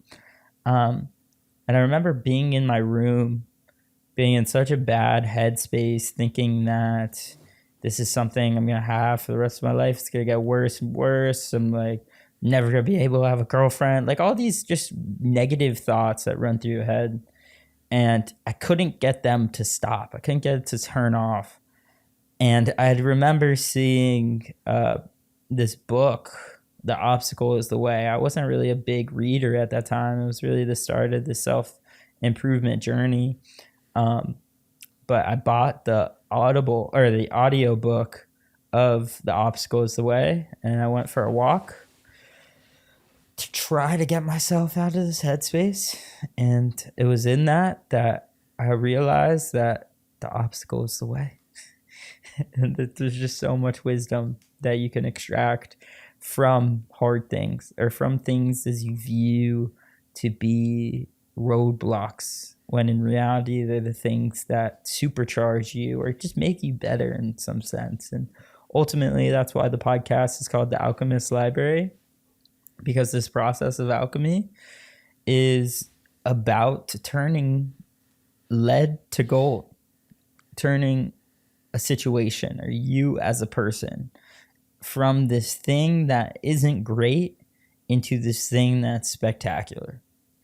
And yeah, I mean, dude, I have such a love and respect for stoicism in a sense, just because I think it really helped me through and kept me going at a time in my life when I really needed it.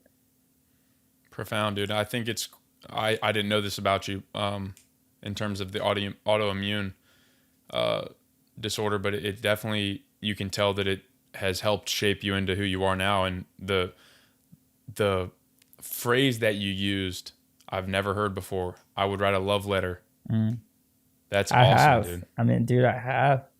Dude, what gets me excited, and we literally just met, but I'm like actually envisioning you as like a 55-year-old and being in the second half of a life that you've created and fulfilled and happy with a family or whatever you want to do with your life, and reading that love letter and being like, this was what it was for. Like, this is why God put that in my path. It's not a rock in the path. It is the path. Yeah. Man, that gives me chills even thinking about it, because then it's like, everybody's got that thing.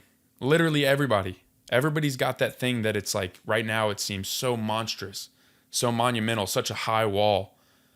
But once you get to the top of that wall, you can kind of look down and be like, oh shit, this is what it was for. Yeah, and you learn so much. It's like, I was talking about this with a friend who was dealing with some bad anxiety, and I told him the same thing, that like, do the things it takes to get over this, and for the rest of your life, you'll be incredibly grateful for that anxiety for those exact reasons, man. It's like all those lessons you learn in the journey, that's it. That makes you the person that you're supposed to be and allows you to fulfill whatever your purpose is in life or whatever you really feel called to do. It's like, that's the thing, that big obstacle.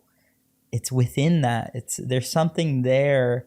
There's gold to be extracted from that event. It's just such a good thing to keep in mind, because those bad things happen to all of us. And just keep that principle or keep that understanding that the obstacle is the way, is everything. You're another turn of phrase that you just mentioned. One day you'll be grateful for the anxiety. That and once again, it's very simple. Not very easy to implement, but in the microcosm of a workout, that is like a workout can really be extrapolated into all of life, like the lessons within a singular workout, the ups, the downs, the struggle, the rejoice at the end, all these things. In the like if you use a specific example of a workout and you're in a lot of pain, you're at like your last set, you're almost done. If you can tell yourself, I'll be grateful for this. Like in that instance, it's like 15, 20 minutes, maybe a week or 2 weeks, or after you start seeing some gains, you're like, one day I'm going to be literally grateful for this pain right now. That's a pretty powerful paradigm, pretty powerful framework to be able to look at situations through. I find that the difficulty for me is not realizing or conceptualizing frameworks to look at or look at life through. Like, it makes sense. A lot of these frameworks make sense to me. It's the application. Totally, dude. 100%. So I don't know if that's a common theme. Totally. Same thing with me. I mean, even just knowing all these things, like the application's everything. Like, being able to understand it is one thing, but being able to bring it into reality is the whole nother thing. And like, they're all muscles. They're all things that the more you use them, the stronger they get.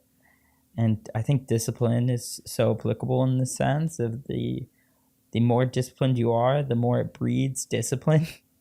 And just starting yourself on that journey is the hardest part. And then momentum tends to take you from there.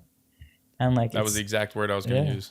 It's so interesting. One of the most powerful forces in the universe, I believe. Totally, dude. Like, I remember when I first started doing like a super strict elimination diet for the autoimmune thing, and then I remember thinking just like being so miserable in the middle of it. And then thinking back like a year later from that point, I so vividly remember being like, oh shit, like my diet is more disciplined now than it was then, but now it's flow, and back then it was misery.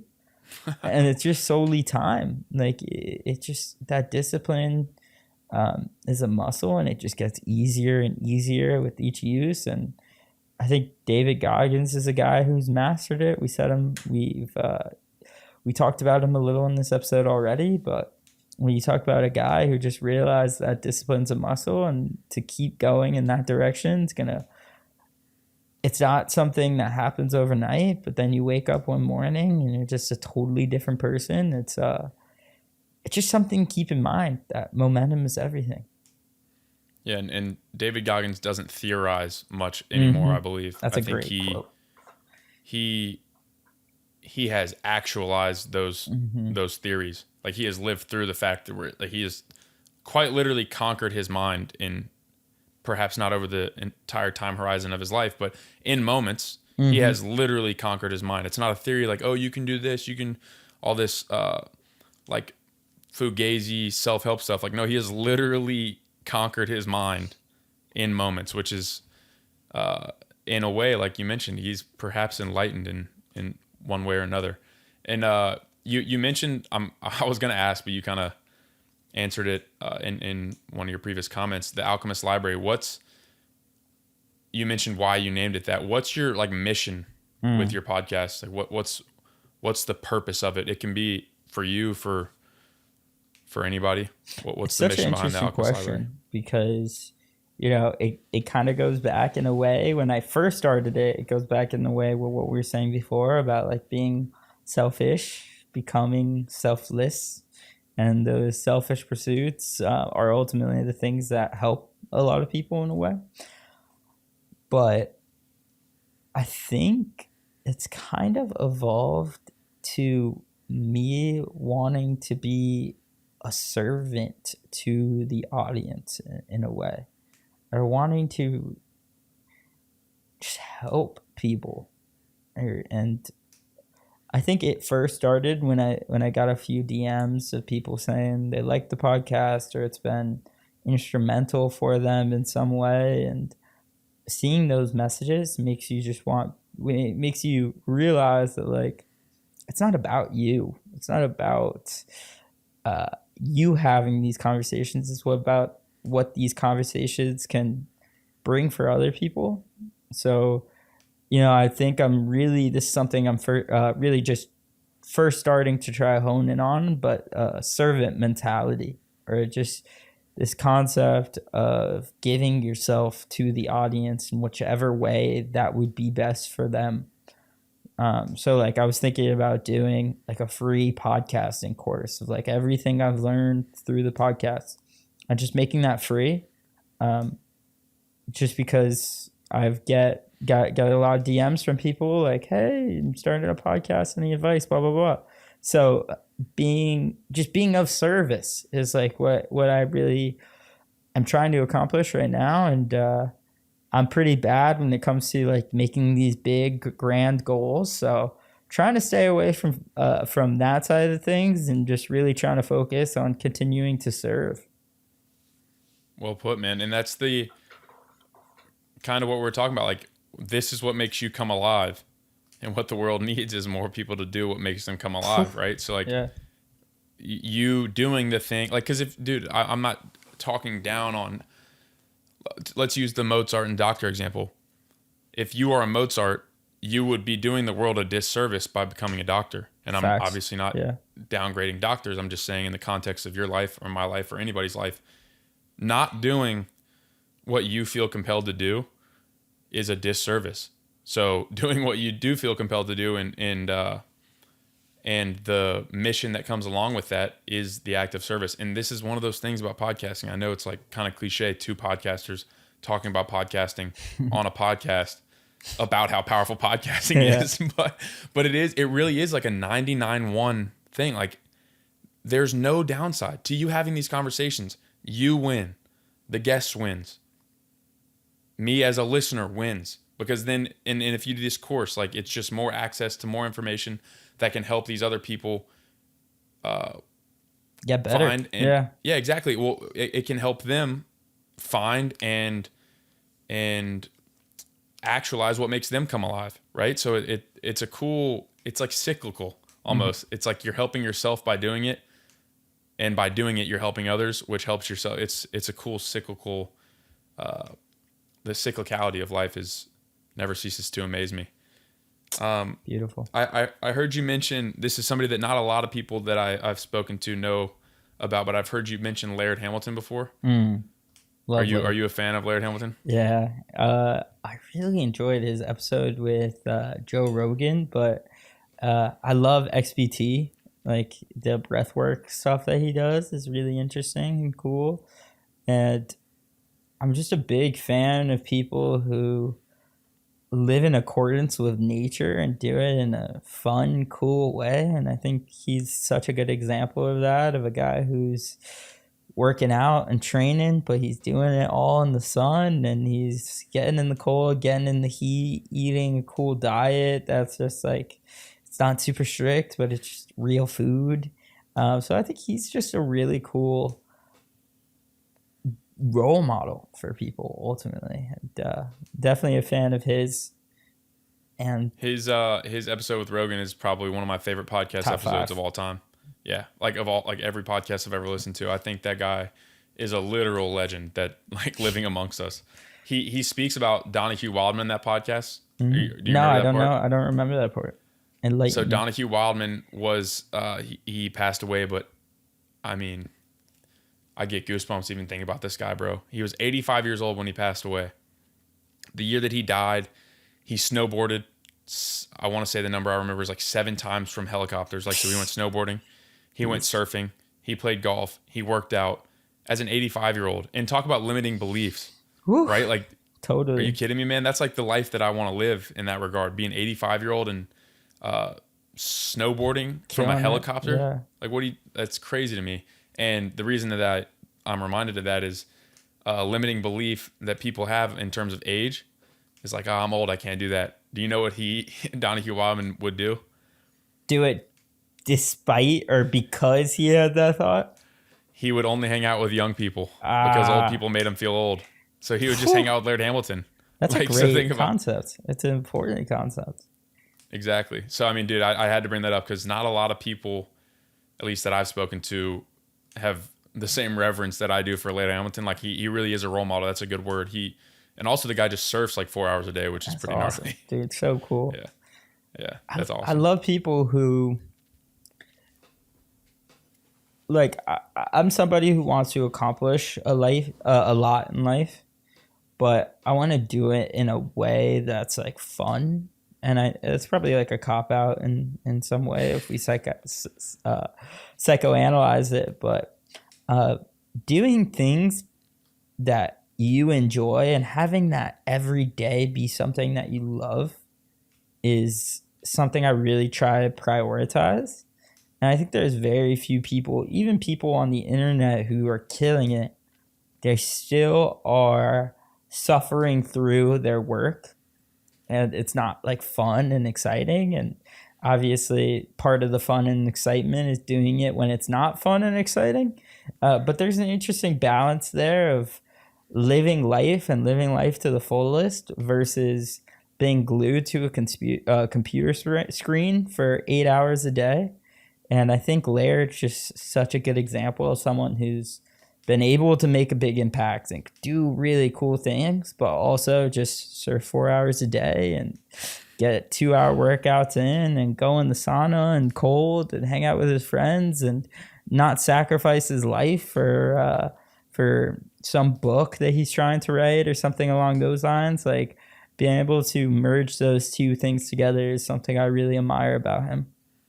Buddy, literally does the assault bike in a 220-degree sauna. Fucking psycho, dude. It's awesome. That's insane. Yeah, I know. I love it, dude. It gets me fired up. He used to use oven mitts on because the metal's so hot. Funny, dude. That's awesome. But you're so right, man. I think I think it has to do with honesty and awareness. And this is also like, I don't know if you listened to the Chris Williamson Hormozy most recent episode. Yes, I have. They talk about this at length, like decisiveness and how that means to kill off. And we've actually mentioned this earlier in the conversation. But understanding of leverage is something that I've only just begun to dive into. And it's so powerful because I think people get psyoped into thinking that more is always better. But the idea of essentialism, Greg McKeown, doing less, but doing those things better. I think that's where leverage comes in because like Laird Hamilton, he understands, he's aware of himself. He knows what his highest leverage activities are for himself, his family, and his community. And he does those things relentlessly. He doesn't sit there and try to go, because I think he might be like dyslexic or something like that. He doesn't go try to write a book like you're talking about, or he doesn't try to go do like business administration stuff. He understands his highest leverage activities, and that's something that I really want to implement into my life. And the thought that I have is, Chris Williamson mentions this, it's very easy to say no when the options aren't appealing. Yep, that's a great one. But as the options get appealing, as that lady in the red dress starts to get a little closer, and you're like, damn, she's a dime, but you're walking with your girlfriend, like it's a lot harder to say no, right? Totally. So how do you go about navigating that? Because you're at a point, man, like your podcast is growing. You're at a point where many people, no way, my dog Poncho just opened the door. What's up, buddy?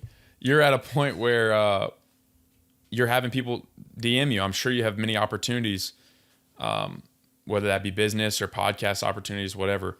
How do you go about understanding your leverage and then like culling the things that aren't getting you to where you want to go? It's funny you asked this question because I probably wouldn't have had as good of an answer if it was just 3 weeks ago or 2 weeks ago. But first on that topic, there's a question from Tim Ferriss that I really like, which is, if this was easy, what would it look like? So if growing a podcast to 1 million listeners was really easy, how would that be done? What would that look like? Just as a thought experiment. So I think that's super powerful at times when things seem super hard or overwhelming, or that you have to be putting in 14-hour days and you're not going to leave your house. I think just that framing can change things for you. But when it comes to like the girl in the red dress and opportunities and cool stuff, like, so our friend Zach, he's in Bali right now. Yeah. And he invited me to come out there, spend the month of October. And that offer is so attractive. It'd be so fun. And I really want to go out to Bali and enjoy a month with my friend Zach, and be the first time that like we would meet in person. We'd be training, and it'd be fun. It'd be a lot of fun. But I have some cool in-person podcast opportunities coming up. I feel like this growth that I'm seeking is so close. I feel like everything seems like right there, right on the horizon, and I feel like I need to stay locked in. Like just yesterday, do you know Danco? Yeah.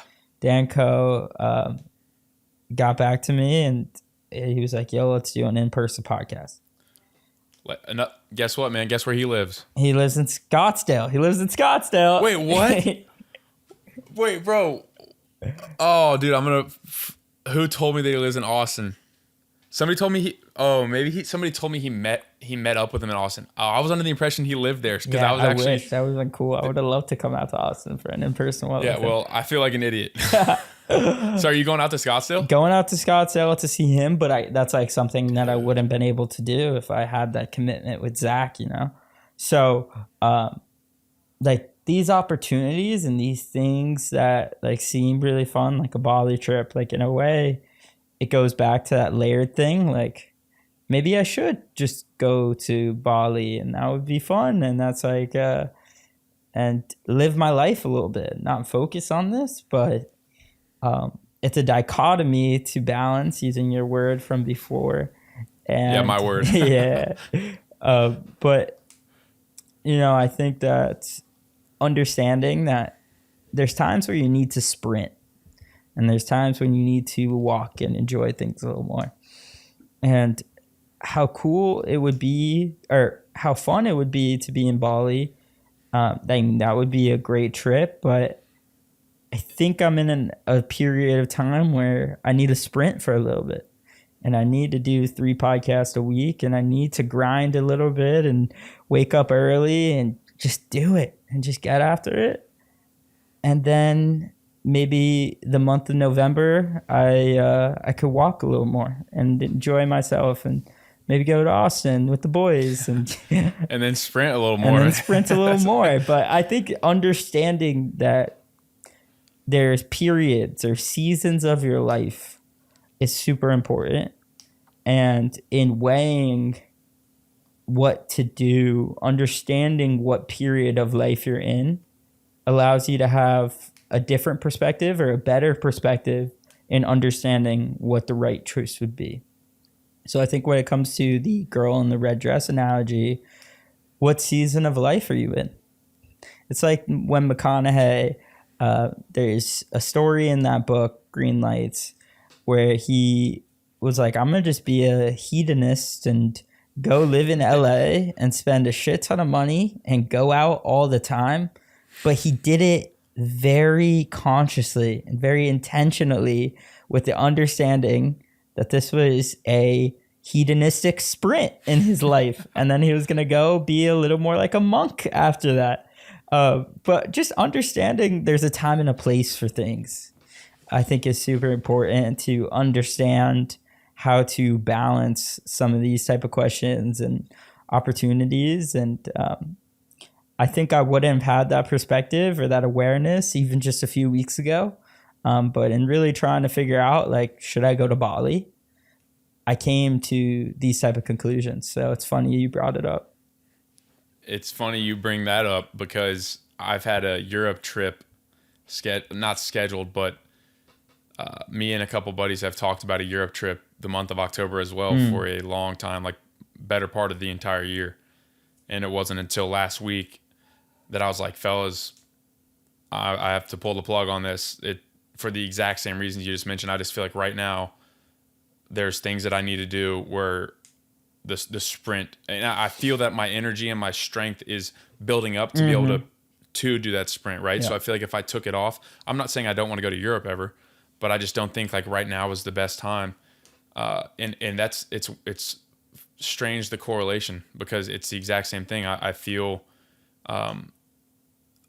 part of the dialogue internally was, okay, dude, like, just go to Europe, man. Like, you'll spend some money, but you can always make more money. I know you got some like things you're trying to invest in financially, and you got things you're trying to invest in time wise, but it'll just be a month. It'll just be a few $1,000s.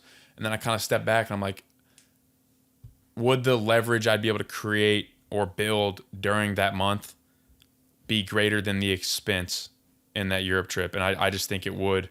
So it's interesting, that correlation as well. Another thing that you mentioned, this is another thing that I viewed as a negative for a long time. And I think it has to do with learning about individual temperaments and all these things, but the cyclicality, like the seasonality. There's sprint and there's rest. There's walk and there's run. There's growth and there's rest and digest after you hunt, right? And for a long time, I considered myself, I was like, dude, you're so undisciplined, because like this period of your life, you couldn't continue doing X, Y, or Z task with discipline or intention. When in reality, I think my temperament is exactly what you just described, where I'm so much better suited to have that like month of sprint, and then just say like, okay, I need to chill. Let's enjoy things even in like more. Yeah, exactly. So I think the seasonality and the cyclicality, that's also something, dude. Like Noah Ryan has been pretty instrumental in my reframe of that, because the hunter type, like the way that the paradigm shift is just been massive. Have you had him on the show?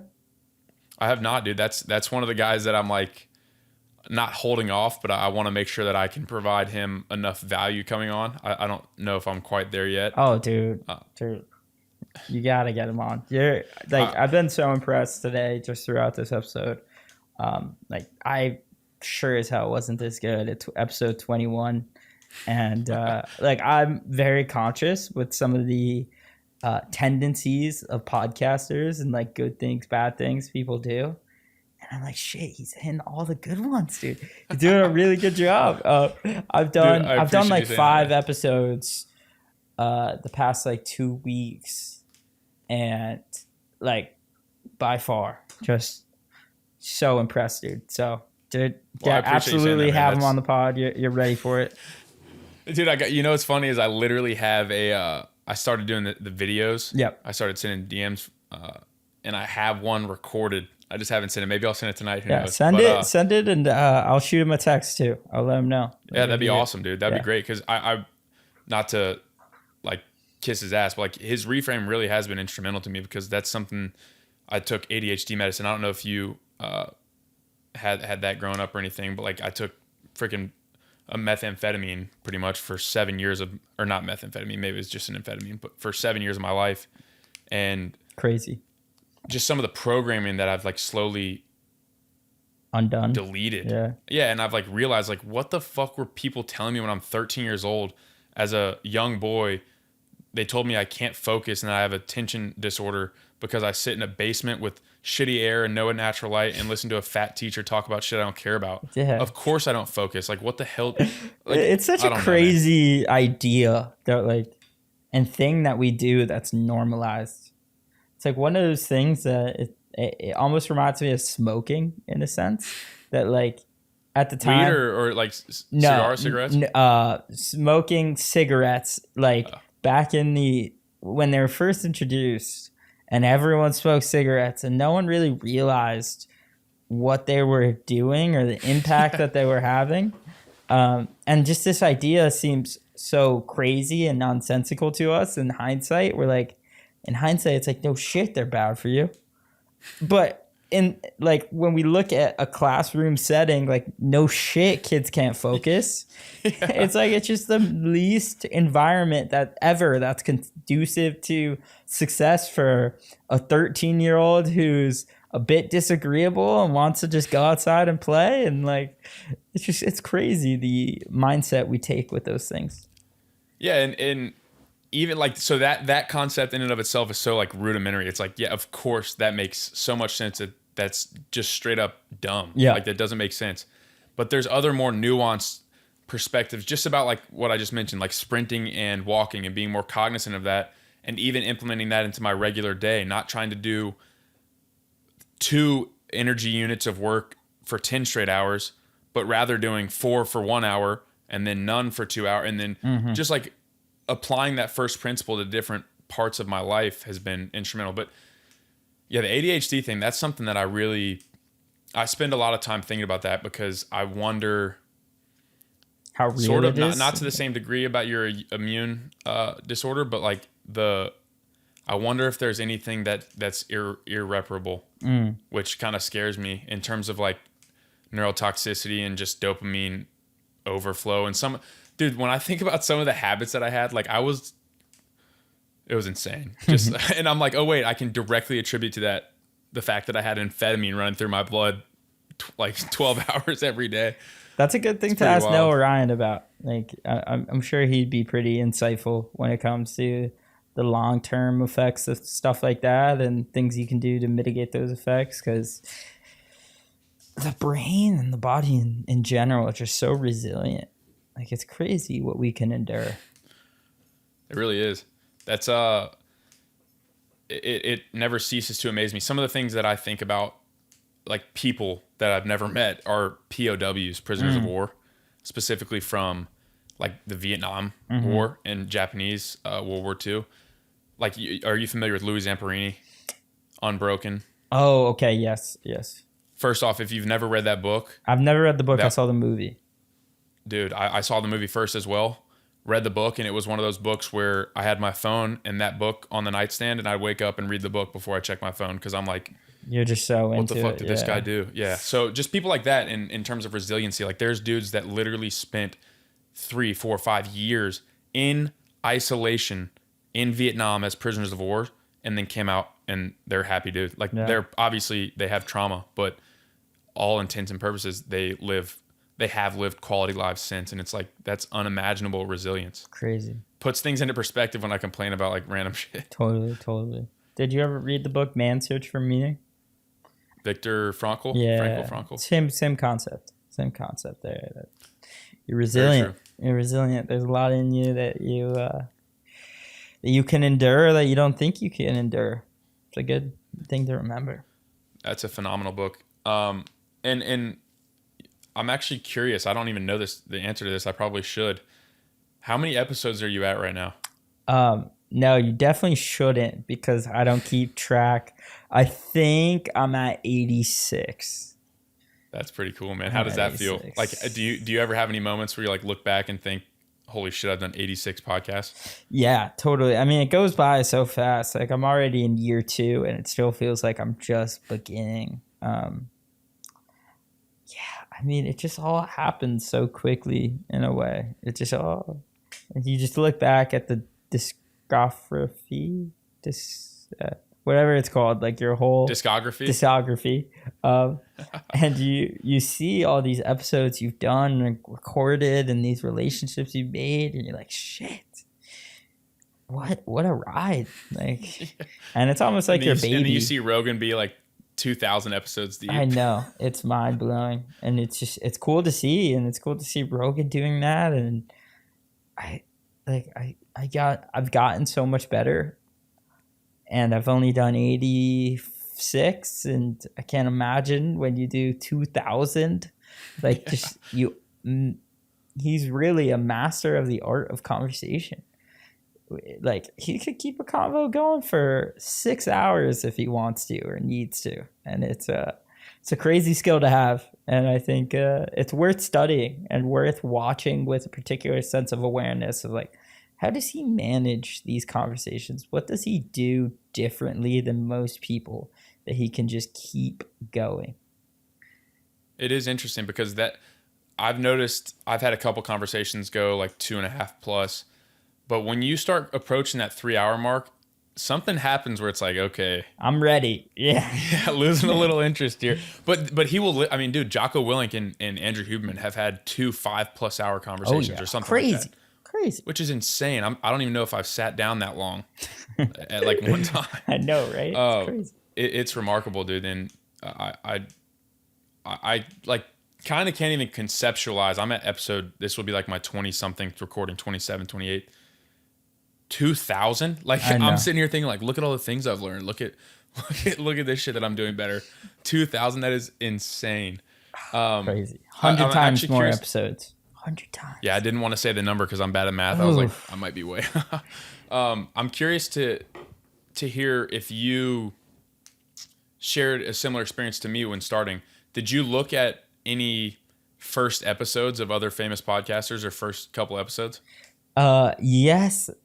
I didn't listen to like the full episode, but for a lot of them, I listened to a bunch of first ones, and they all suck. That's the moral of the story. You listen to episode 1 for anything, it's awful. But it's so cool to like, I mean, weigh yourself at episode 20 versus Joe Rogan in episode 20. Like he sucked too. Like he wasn't that good either, and like. I mean, like, I'm not saying you suck. I think you're an excellent podcaster, and I'm excited to see you. And you get 100 episodes in, just the magic that's flowing. But man, oh man, like to see where he was at episode 20, like in a way, you're like, shit, I'm kind of better than he was back then. Like, where would I be at if I did 2,000 episodes? Yeah, it's just a crazy concept, and. That's the cool thing about this is that the only person stopping you from doing 2,000 episodes is hopefully yourself. God forbid nothing awful happened to you and you can keep doing it. But I mean, really, the sky's the limit, and you could just do it forever. That's the reason I ask that is like comparison is a fickle mistress. I don't think that, as with a lot of virtues, I guess, or like razors, I don't know what you would call them, but things that people commonly say, I think that they're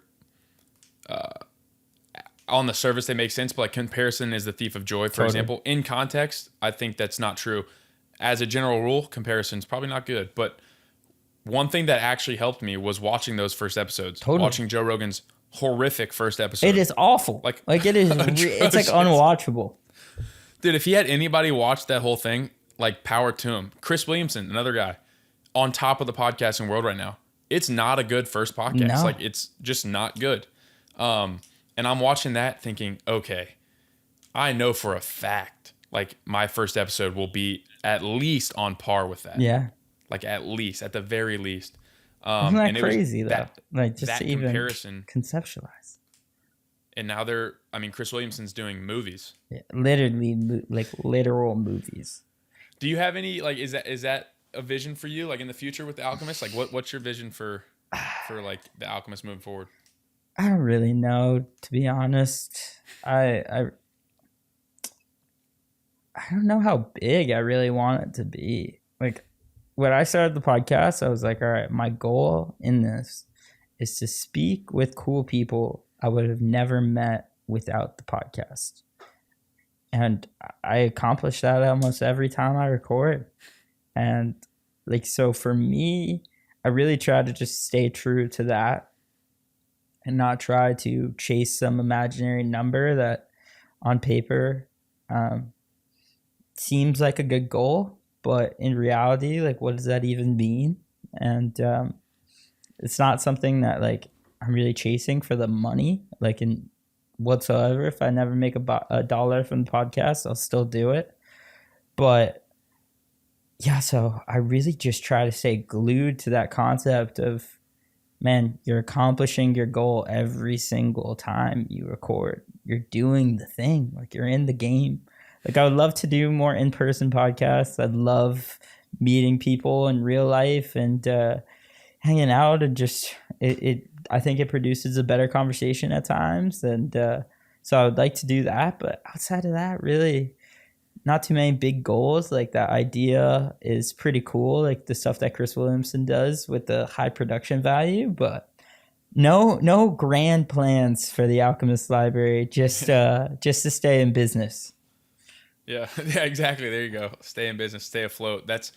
We're in alignment in that way. I much prefer in-person podcasts. Yeah. Like, have you done one yet?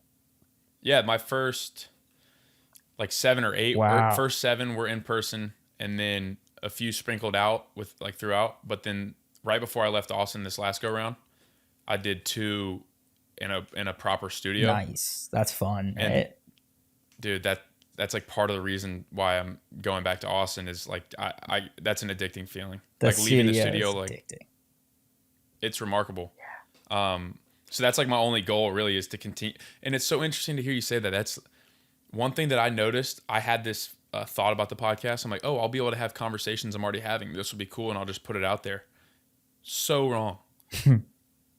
The conversations I'm having, I would never have had if it were not for the podcast. Exactly. Because if I said, "Hey, Ron," I mean, you're different. I guess we did hop on the call. But for an hour. even this conversation is so much more in depth and better than just the phone call we had, because there's a particular, I don't know if it's focus that happens when you're in a podcasting setting, when you know that everything you're saying is being recorded. Maybe that's what it is.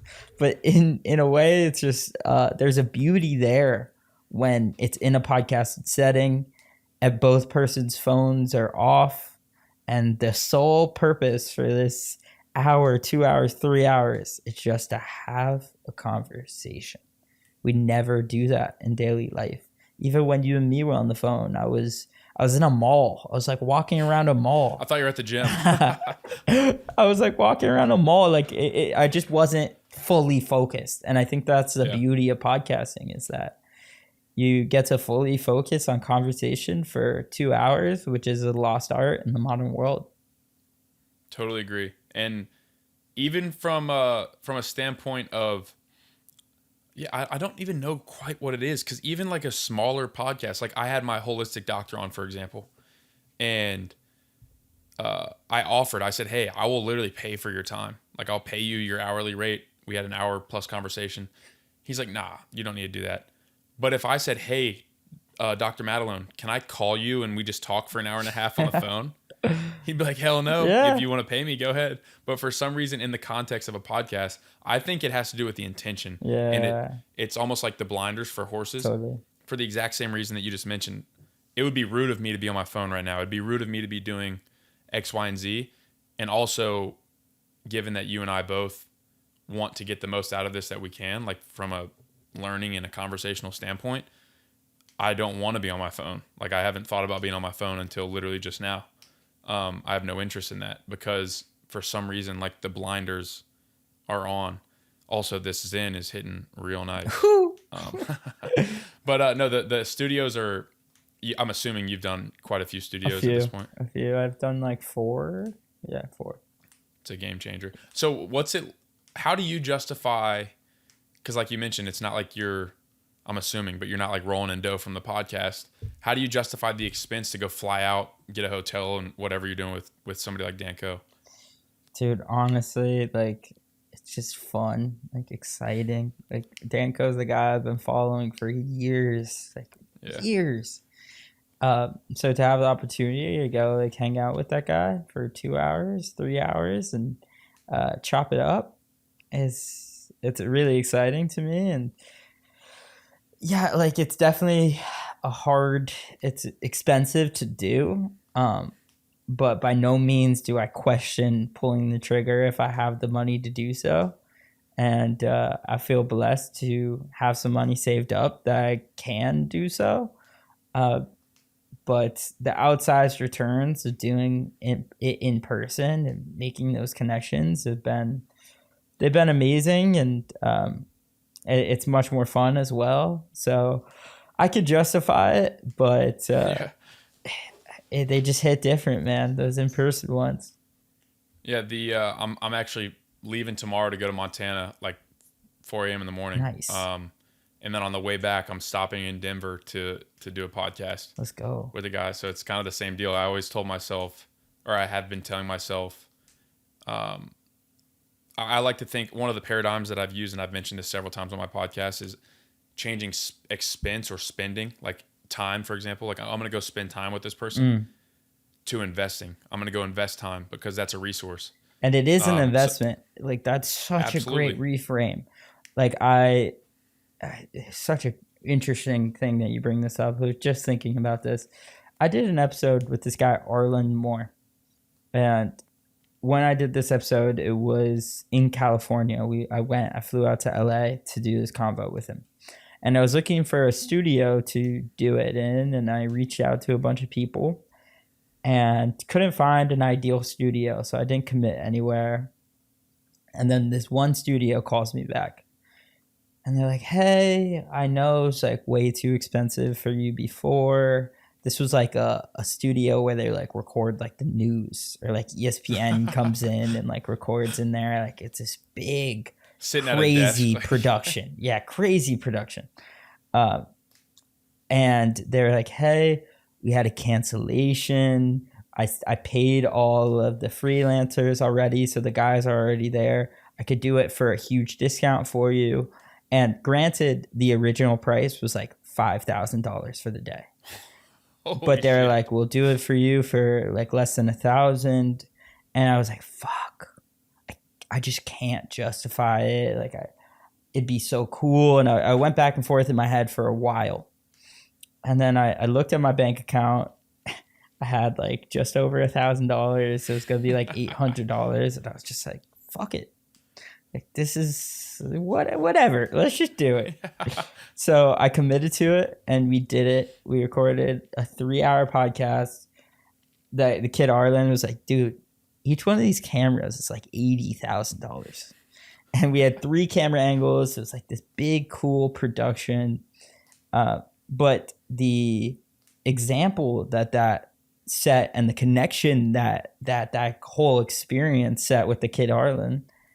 Now we're like a lot closer because of that experience.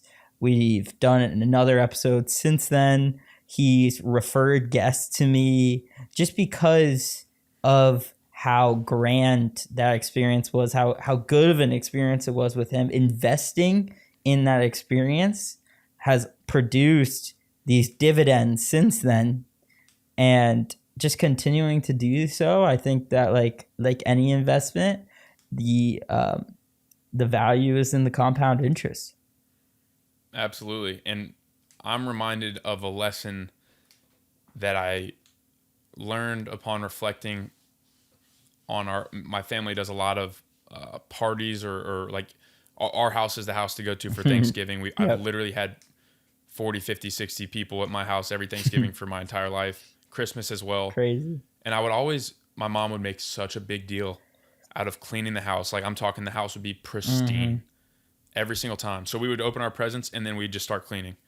And I'm like, what the fuck, Mom? Like, this is my Christmas. Let me like no one else cares that much. Yeah, exactly. I know that thought feeling. about it. And I'm like, what the hell? Like, this doesn't even make sense.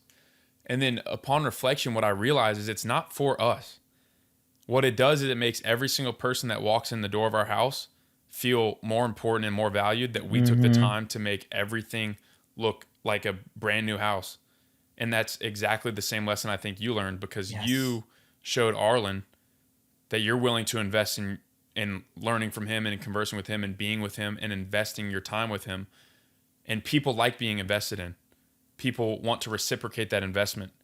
So I'm sure that that's part of the reason, at least, that he's referred guests and come on a second time. So that's a lesson that I learned in a kind of peculiar way, but I think it relates. What a beautiful way to summarize the thing I was feeling. I don't think I put those words on it, but I think that's exactly what it is. There's people like to be invested in. It's something that I've never really thought about before to that point, but it's exactly true. I mean, that is the beauty in it. Yeah, so think, like, even to continue with that example, think about going to like your buddy's house or something where it's all sloppy. It might be like super casual, right? Yeah. Like it's whatever, or a family friend. Like if you've ever been to a family's house where you're like, oh, this shit is like they definitely weren't expecting me, or they don't care that I'm here or whatever. But then you go to a house where like everything's the dad's in order. like cooking food for you, and the mom's like super welcoming, and you just feel more welcome. Totally. You just feel more comfortable. So I think that that's really cool. And I'm going to pose this question to you. I think I understand the answer and know it, but do you think that was worth it? Dude, 1,000,000%. Yeah, totally. That's awesome. Dude, what's next for you? What's like for Ryan Ayala? What's next? Oh, got some cool stuff, some business stuff on the horizon, and it'll be cool to see that stuff come into reality and see those limiting beliefs, the same limiting beliefs, not be true again, hopefully. But have some cool business stuff that is on the horizon. So hopefully by the end of October, maybe a little earlier, I'll have that stuff ready to go. But it's that and podcasting and being a hermit in my basement until I find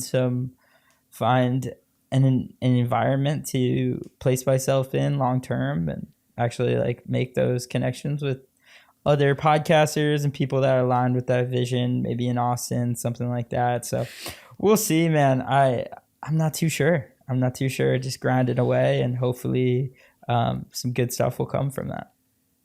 Yeah, man, that's exciting. And I was gonna reframe that question into to what's holding you back from moving to Austin.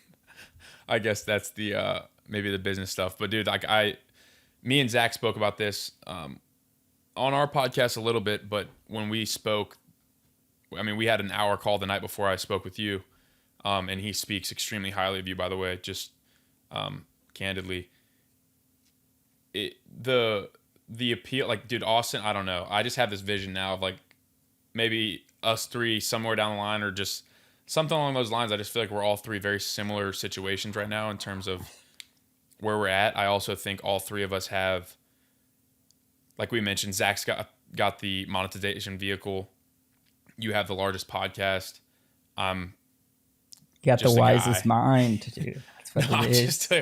I'm a guy who's tall, I guess. That's my thing. That's not true. Not that you're not Um, tall, but I was about to say, what are you saying? what do you say? You're sure? No. No, I'm kidding. But no, but my point was like, I've when I was in Austin the last 2 months, I was sleeping on my brother's floor, and when I flew back to Atlanta for this little stint, I was thinking about the lessons that I learned. I wrote a little thread about it on Twitter, and I don't even know how to describe it, bro, but Austin is like a tangible, it's almost in the air that you can feel like people want to connect with people. It's not like certain cities where you have your certain friend group and you hang out, you go to the same places. It's like people want to grow their network. They want to connect with people that are similar. And most of the people that I've met and been around are health minded. They're growth minded. They're building something. They're esoteric in some way or another. So, I mean, I don't know. I could see us all spending some time in Austin at some point. Absolutely, dude. I could agree with you there for sure. I could see myself spending time there. I did a podcast with Danny Miranda. I don't know if you know Danny, and it was probably like I don't a know him month personally, after he moved to Austin. And I asked him what the biggest difference was from living in New York versus living in Austin. And he gave such a beautiful analogy. And the analogy was, he said, you know, I've thought about this question, and I think the best way to describe it is in a story. And he said, when I was in New York and someone invited me over for their house for a party, I'd bring a bottle of wine. When I'm in Austin and someone invites me over for a party, I'll bring a book. So the gift has changed from a bottle of wine to a book. And I think that perfectly sums up the beauty in Austin. I couldn't agree more. Like I was thinking ribeye was That's my a guess. good one. That's a good one too. Because I I'm have sitting to here keep thinking that like, in dude, mind when I get to Austin. Dude, totally. I'm thinking like, especially the Meat Mafia guys, like been blessed to be connected with them. I'm like, dude, if I showed up at their house for a party, I would 100% get like a really nice ribeye. That's That's truth. awesome. Well, dude, I mean, we're pushing the 2 hour mark. Let's go. I end every podcast. Well, first off, I want to say this, dude, this is awesome. And I actually have a bunch more questions that like maybe we could do a round 2 here soon, maybe in person Absolutely. too. But Tyro Experience, we talked about it a little bit when we were on the phone, but it really, Zach says the same thing about Vitruvian. I would be interested to hear your take on the Alchemist library as well. I think you mentioned your brother was involved in that. In the naming? In the naming? Yeah. My brother came up with the name. So I don't like to say, Zach actually put me onto this like terminology or phrase. I don't think that I like found the word for some reason. It like, I just remember searching for names like, okay, well, I'm going to start a podcast. Well, what do I name it? Okay, well, what do I want it to be about? Well, I'm a novice. I'm a beginner. Novice wisdom. No. Novice this. No. This is taken. That's taken. So I started looking up synonyms, and then the word Tyro, which I've never heard. I don't know if you ever heard it before. It means novice or beginner. Stems from the Latin word Tiro, meaning young soldier, a new recruit in the military. And the way that I frame it in my mind is a Tyro is somebody that's in an arena. They're picking up their sword and they're running towards the middle and they're ready to fight to the death because that arena is your life and it's the fight for your life. So my question to you is, what arena are you in right now and what are you fighting for?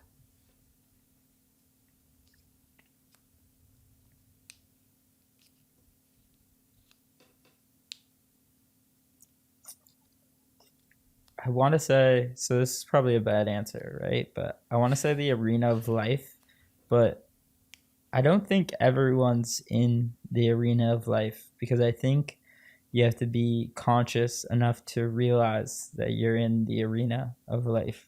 And I think so many people just do, like what we talked about throughout this episode, what's expected of them, not what they actually want to be doing. There are those doctors that could be Mozarts. And I think that the awareness of dropping what society wants you to do and picking up what you actually want to do puts you in the arena of real life. And that's like living life. That's living. It's doing something. With no G. Yeah. With no G. That's living with the uncertainty of what's to come, of picking up life's uncertainty, picking up a business or picking up something where the outcome isn't certain, and trying to progressively realize that goal, I think puts you in the arena of life. So I would say I'm in the arena of life, and what I'm fighting for is a life well lived for myself and for the impact I make on others. That's well said, man. And I don't know if you did this on purpose or subconsciously, but you used the term picking up. Like, I phrase that. I actually am conscious of the way that I phrase that question, picking up the sword, because I think that the reason that I phrase it that way is the exact same thing. The arena is life. I totally agree with you. And the other side of that I add on sometimes is that the people that don't run towards the middle, the people that don't stand firm in the arena, which is a phrase that I use, they're the ones that are trying to climb the wall to get out, or they're trying to hide, and hiding in the arena or getting out of the arena is the escapism, is the dulling of the experience of life that we so often see our friends and sometimes put ourselves through. And so I love your answer, man. I think that the arena is life, and that's pretty much the fight itself, right? Totally. That's a great answer, man. I appreciate you sharing that. Totally, bro.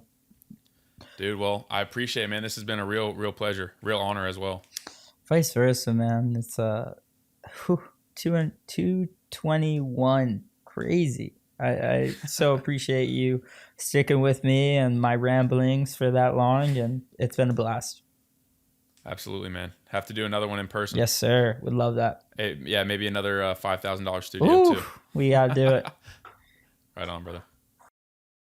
And with that, I hope y'all enjoyed the conversation with Ryan. Ryan's thoughtfulness and ability to relay the lessons he's learned from podcasting and in life in a digestible way, I think is pretty impressive. I was very impressed by him and the way that he was able to think laterally and draw conclusions from different things. I'm also impressed and appreciate his candor, the way that he spoke about lessons and experiences he's had with such honesty and forthrightness. It was really cool to talk to him. He's becoming a friend, and I'm sure this will not be the last time.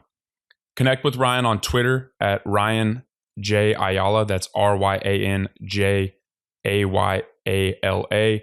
On Instagram at Ryan.Ayala. That's spelled the same as the Twitter.